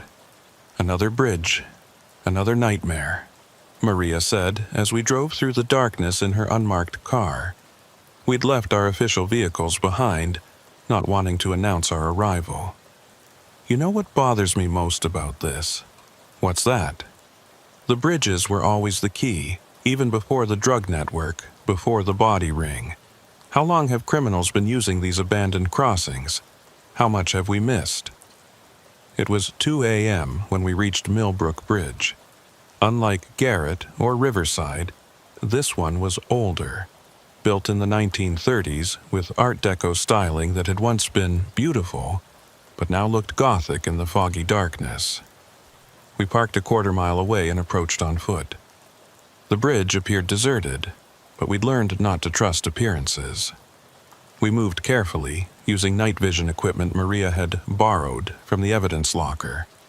Through the green-tinted world of the goggles, I could see fresh tire tracks, footprints, and something else. Cables running from the bridge into the surrounding forest. "Power lines," Maria whispered. "Someone's drawing electricity." We followed the cables, which led to a concealed junction box tapped into the rural power grid. From there, multiple lines ran back toward the bridge's support structure. Whatever was happening here required significant power. The entrance was hidden beneath the bridge, accessible via a rusted service ladder. As we descended, I could hear something. A low humming, like servers or cooling units. At the bottom, we found a door that shouldn't exist, newer than the bridge itself, installed recently with professional precision. It was locked with an electronic keypad. Maria pulled out a device I didn't recognize. "Where did you get that?" "Confiscated from the body ring. Figured it might come in handy." The device interfaced with the keypad, cycling through combinations rapidly. After 30 seconds, the lock clicked open. What we found inside defied explanation. The space beneath the bridge had been converted into a high-tech surveillance center. Dozens of monitors lined the walls, showing feeds from cameras positioned throughout the county. Not just traffic cameras or security feeds. These were hidden cameras in private places, homes, offices, hotel rooms, and on a central cluster of screens, live feeds from other bridges, including the sites of our previous investigations. "They've been watching us," Maria breathed. "This whole time, someone's been watching." But that wasn't the worst part. On one wall was a massive board with photos, documents, and string connecting various points. It was an investigation board, like something from our own department. But the subjects being investigated were police officers. My photo was there, along with Maria's and dozens of others. Under each photo were detailed notes about our habits, patrol routes, personal lives. "What the hell is this?" Maria asked. A voice from behind us answered. "Insurance." We spun around, weapons drawn. A man stood in the doorway, hands raised but showing no fear. He was older, maybe 60, wearing an expensive suit that looked out of place in the humid space. "Officers Foster and Santos, I've been expecting you. Hands where we can see them," I commanded. "Of course, I'm not armed. Violence isn't my method. Who are you?" "My name is Richard Thorne. I represent certain interests that have been inconvenienced by your recent activities. The body ring, the drug network?" He laughed. "Those were independent contractors, sloppy ones at that. No, I represent something far more established. We've been using these bridges for decades, long before those amateurs stumbled onto our infrastructure. Using them for what? Information, Officer Foster. The most valuable commodity in the modern world. This surveillance network is just one node in a system that spans the entire state. We monitor, we record, we catalog, and when necessary, we act on that information." "Blackmail," Maria said. "You're running a blackmail operation." Such a crude term. We prefer information management. That judge who suddenly ruled in favor of a controversial development project. We had video of him in a compromising position. The prosecutor who dropped charges against a prominent businessman. We had evidence of her daughter's drug problem. Everyone has secrets, officers. We simply collect them. And the bridges? Perfect locations, isolated, abandoned, already equipped with infrastructure from their operational days. We've been retrofitting closed bridges for 20 years, creating a network of observation posts. The drug smugglers, the body traders, they were just tenants, paying us for the use of our spaces without knowing what else was happening there. I kept my weapon trained on him. You're under arrest. For what? Owning surveillance equipment? Having photos of public servants? You'll find nothing explicitly illegal here. We're very careful about that. The hidden cameras in private residences are illegal. Prove they're ours, prove we placed them. The feeds could be coming from anywhere, piggybacking on our system. Good luck making that case. Maria was moving toward the computers. Doesn't matter, we're shutting this down. I wouldn't do that, Thorne said calmly. Those systems are monitoring more than just people. We track shipments, deliveries, communications. Shut us down, and you'll blind yourself to a dozen criminal operations we've been documenting, including the new body preservation ring you've been hunting. That stopped us both. You know about the new ring? Of course. They started operating 2 months ago, using sites we abandoned. We've been watching them, gathering evidence. Would you like to know where they're keeping the bodies this time? It was a devil's bargain. Accept help from one criminal organization to catch another. Why would you help us? I asked. Because they're bad for business. Every time bodies surface, every time drugs are found, it brings attention to the bridges. We prefer to operate in shadow. These amateurs shine spotlights where we need darkness. Give us the information, and we'll consider no deals, Officer Foster. Either you accept our relationship as it is, or you get nothing. You can arrest me, destroy this facility, and the network will simply rebuild elsewhere. Or you can walk away with information that will save lives. Maria and I exchanged glances. We both knew we couldn't just walk away, but we also knew he was right about the legal complexities. Without warrants, without proper authorization, anything we found here would likely be thrown out in court. The information, Maria said finally.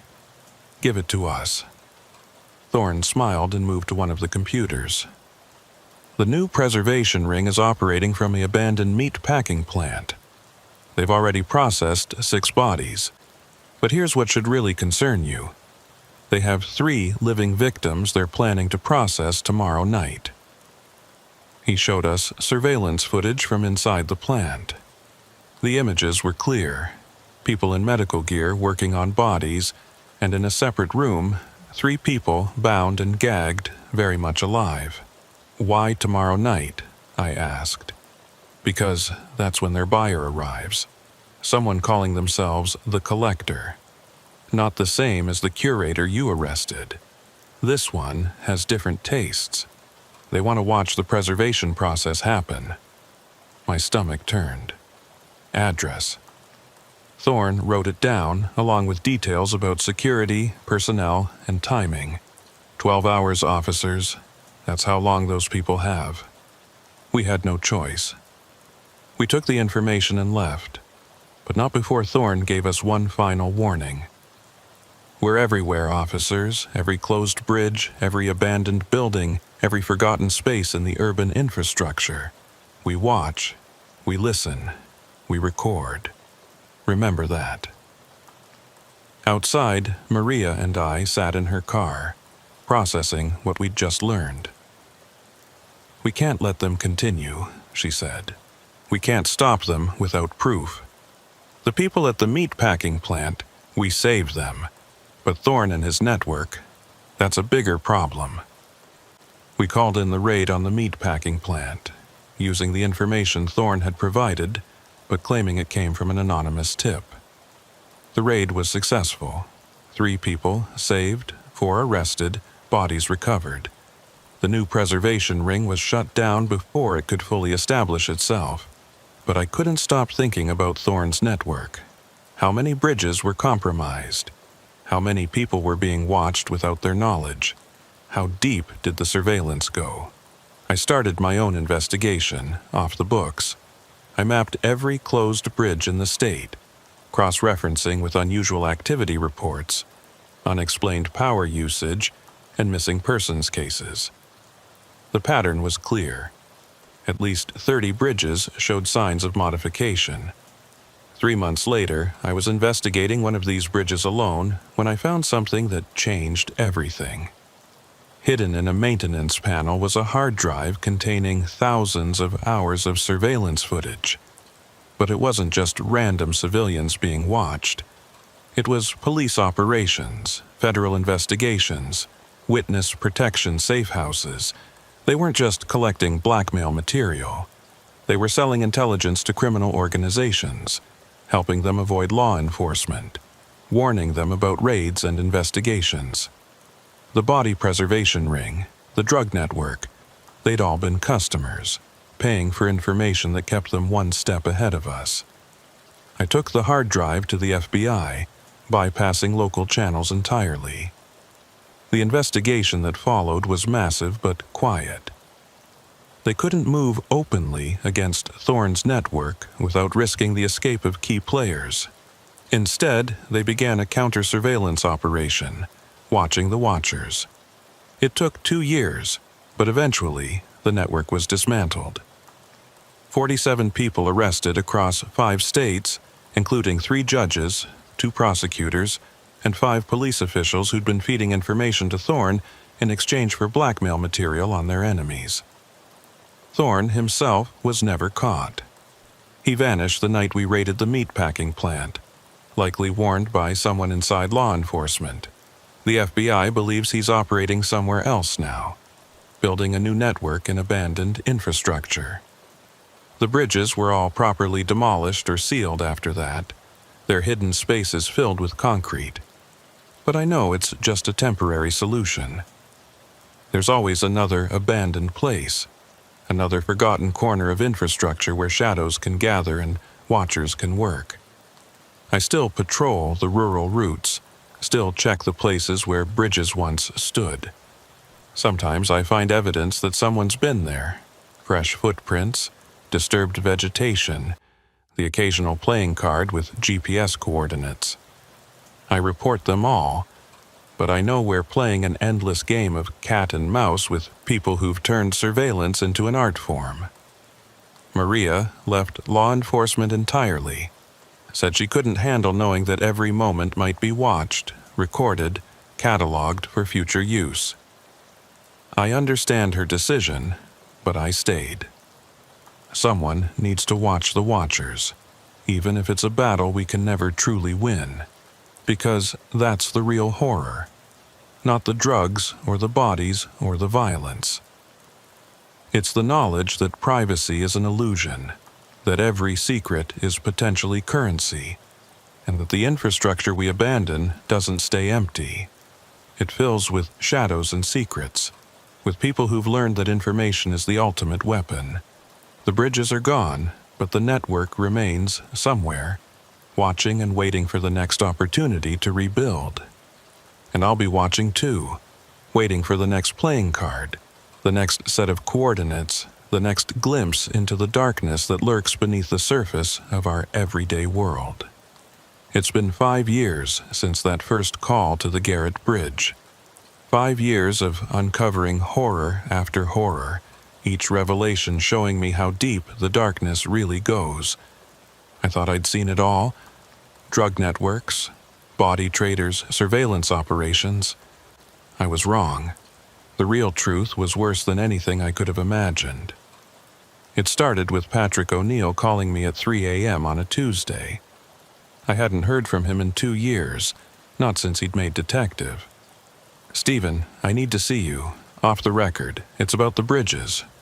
We met at an all-night diner 30 miles outside the city, a place where neither of us would be recognized. Patrick looked haggard, like he hadn't slept in days. "I've been investigating financial crimes," he said, sliding a folder across the table. "Following money trails from various criminal organizations. Everything we've uncovered over the past 5 years. The drugs, the bodies, the surveillance. It all connects to one source of funding." I opened the folder: financial records, shell companies, wire transfers, and a name that made my blood run cold. The Bridge Authority. "That's impossible. The Bridge Authority is a legitimate state agency." "On paper, yes. But look closer." Patrick pointed to specific transactions. "Every bridge that's been closed for maintenance in the past 20 years has generated massive cash flows. Construction funds that disappear, maintenance budgets for bridges that are never actually repaired. The authority has been deliberately creating abandoned infrastructure for criminal organizations to use." "No, Stephen. They are the criminal organization. Everything else, the drug dealers, the body traders, even Thorne's surveillance network, they were just tenants. The Bridge Authority has been running the largest criminal enterprise in the state, hidden in plain sight as a government agency." I studied the documents. The scale was staggering. Hundreds of millions of dollars flowing through legitimate government channels, then vanishing into a web of offshore accounts and shell companies. Who knows about this? Just us. I tried to take it to my captain, but he shut me down, told me to drop it. That's when I knew the corruption goes all the way up. "We need to go federal." Patrick shook his head. "I tried. The FBI agent I contacted told me they have no jurisdiction over state infrastructure agencies without concrete evidence of federal crimes, and the evidence keeps disappearing. Files deleted, witnesses relocating, paper trails going cold." "So what do we do?" "There's one more bridge. The Blackstone Bridge. Been closed for 8 years. According to my investigation, it's the center of everything. Their main hub. If we can get evidence from there." I knew the Blackstone Bridge. It was the longest bridge in the county, spanning a deep gorge. It had been closed after a partial collapse that killed 2 people, deemed too expensive to repair. But if Patrick was right, that collapse might not have been an accident. "When?" "Tonight, before they realize I've been investigating." "Stephen, I know it's dangerous, but I'm in." We drove separately to maintain plausible deniability if things went wrong. The Blackstone Bridge was 50 miles from the city, accessible only by a winding mountain road that hadn't been maintained since the bridge closed. As we approached, I could see lights where there should have been darkness. The bridge was supposed to be abandoned, but it was lit up like a Christmas tree. Vehicles were parked at both ends, expensive cars, government plates, even a police cruiser. "Jesus," Patrick whispered. "It's a meeting." We concealed our cars and approached on foot, using the rocky terrain for cover. The bridge had been completely rebuilt, not just repaired. The structure that was supposedly too damaged to save was now a modern, fortified facility with security cameras and guards. Through binoculars, I could see people moving inside a glass-enclosed section at the bridge's center. Men and women in expensive suits, some faces I recognized from newspaper photos.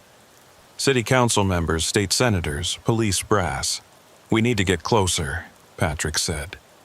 We climbed down into the gorge, using the bridge's support structure to conceal our approach. Halfway across, we found an access ladder leading up into the bridge itself. The sound of the river below masked our movement as we climbed. Inside, we found ourselves in a maintenance corridor that ran the length of the bridge. Through ventilation grates, we could hear voices from the meeting above. Profit projections for the next quarter are excellent. The new preservation facility is operating at full capacity. What about the investigation into the Riverside operation? Contained. The officers involved have been redirected. I recognized that voice. Chief of Police Harrison, supposedly retired 3 years ago. Patrick was recording everything on his phone. We moved along the corridor, getting closer to the main meeting room. Through a larger grate, we could see the full assembly. 23 people seated around a conference table, with presentations showing on screens around the room. The man at the head of the table stood up. Governor Michael Ashford, younger brother of Vincent Ashford, the curator we'd arrested years ago. Ladies and gentlemen, for 30 years, the Bridge Authority has provided a unique service. We create spaces outside the law, places where necessary but illegal activities can occur. We don't judge our clients' needs, drugs, bodies, information, or darker appetites. We simply provide the infrastructure and protection. Murmurs of agreement around the table. But recent interference from overzealous law enforcement has threatened our operations. Officers Foster and Santos, Detective O'Neill, they've cost us millions and exposed several of our facilities. It's time we dealt with them permanently. My blood went cold. They were discussing our murders. The question is how to make it look accidental, Harrison said. Foster has been investigating Bridges for years. A tragic fall during a solo investigation wouldn't raise suspicions. O'Neill's been depressed since his partner was injured at Garrett Bridge, another voice added. Suicide would be believable. And Santos already left the force. Random street crime, perhaps. They were planning to kill us all, and they were doing it like they were discussing a business merger. Patrick and I looked at each other. We had enough evidence now, but we needed to get out alive to use it. That's when we heard footsteps in the corridor behind us, guards doing a sweep. We moved quickly but quietly, looking for an exit. The corridor led to a room that made both of us stop in horror. It was a holding area with 6 cells, 3 occupied. The people inside were unconscious, IV drips keeping them sedated. Test subjects, Patrick whispered, reading from a clipboard hanging on the wall.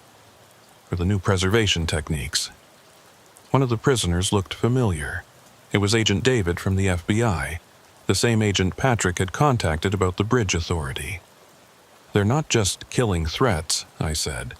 They're using them for experiments. The footsteps were getting closer. We had to make a choice, try to save the prisoners and likely get caught, or escape with the evidence and come back with help. Patrick made the decision for us.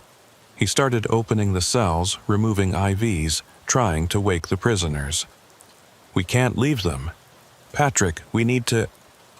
The door burst open. 3 guards with weapons drawn. Don't move! Everything happened fast. Patrick lunged at the nearest guard. I drew my weapon, shots fired. Patrick went down, blood spreading across his shirt. I managed to hit one guard before the others overwhelmed me. I woke up in one of the cells, my head pounding.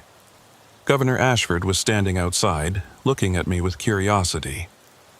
Officer Foster, you've been remarkably persistent. I respect that, even if it's been inconvenient. Where's Patrick? Detective O'Neill didn't survive, I'm afraid. But don't worry, you'll be joining him soon. Though first, you're going to help us with an experiment. You see, my brother Vincent was onto something with his preservation techniques. But we've improved on them. We can now preserve bodies while keeping certain neural functions active. Imagine being conscious but unable to move, speak, or die. Forever. You're insane. I'm practical. Do you know how much certain clients will pay for a living sculpture? A conscious but paralyzed enemy they can keep as a trophy? The applications are endless. He walked away, leaving me to process the horror of what was planned. But Patrick hadn't just been recording on his phone. Unknown to me, he'd been wearing a wire, transmitting everything to a secure server he'd set up. His final act before confronting the guards had been to send an emergency signal with our GPS coordinates to every law enforcement agency in the state. I learned this later, after the raid.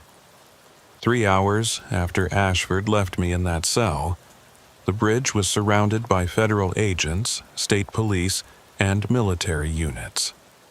The Bridge Authority had been classified as a terrorist organization, giving the FBI the jurisdiction they needed.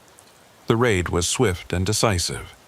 18 arrests, including Governor Ashford, Chief Harrison, and most of the state's political elite. The prisoners were rescued, though Patrick was gone. The investigation that followed revealed the full scope of the Bridge Authority's operations. For 3 decades, they'd been creating criminal infrastructure under the guise of public works. Every closed bridge was a potential site for illegal activities, generating massive profits that were funneled back into political campaigns and bribes. The body count was staggering.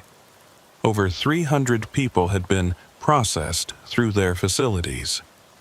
Hundreds more had been subjected to surveillance and blackmail. The drug network we'd disrupted was just one of dozens operating under their protection.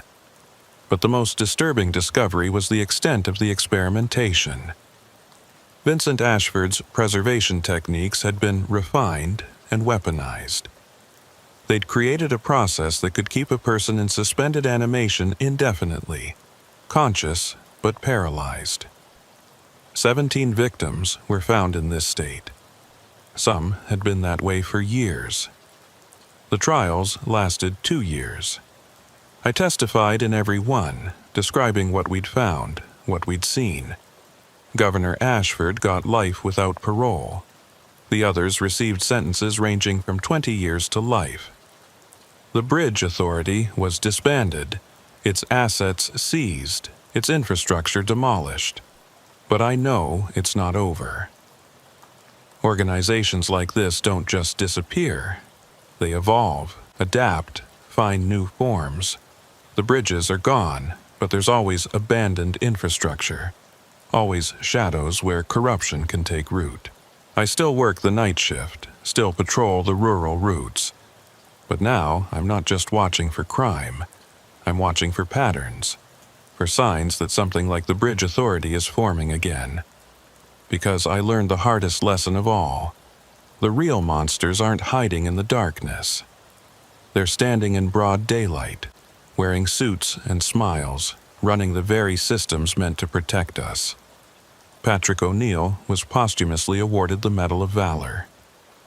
At the ceremony, his mother asked me if he'd been scared at the end. I told her the truth. He'd been fearless, thinking only of saving others. I didn't tell her about his final words, whispered as he bled out in my arms. "Don't let them rebuild." "I won't, Patrick. That's a promise."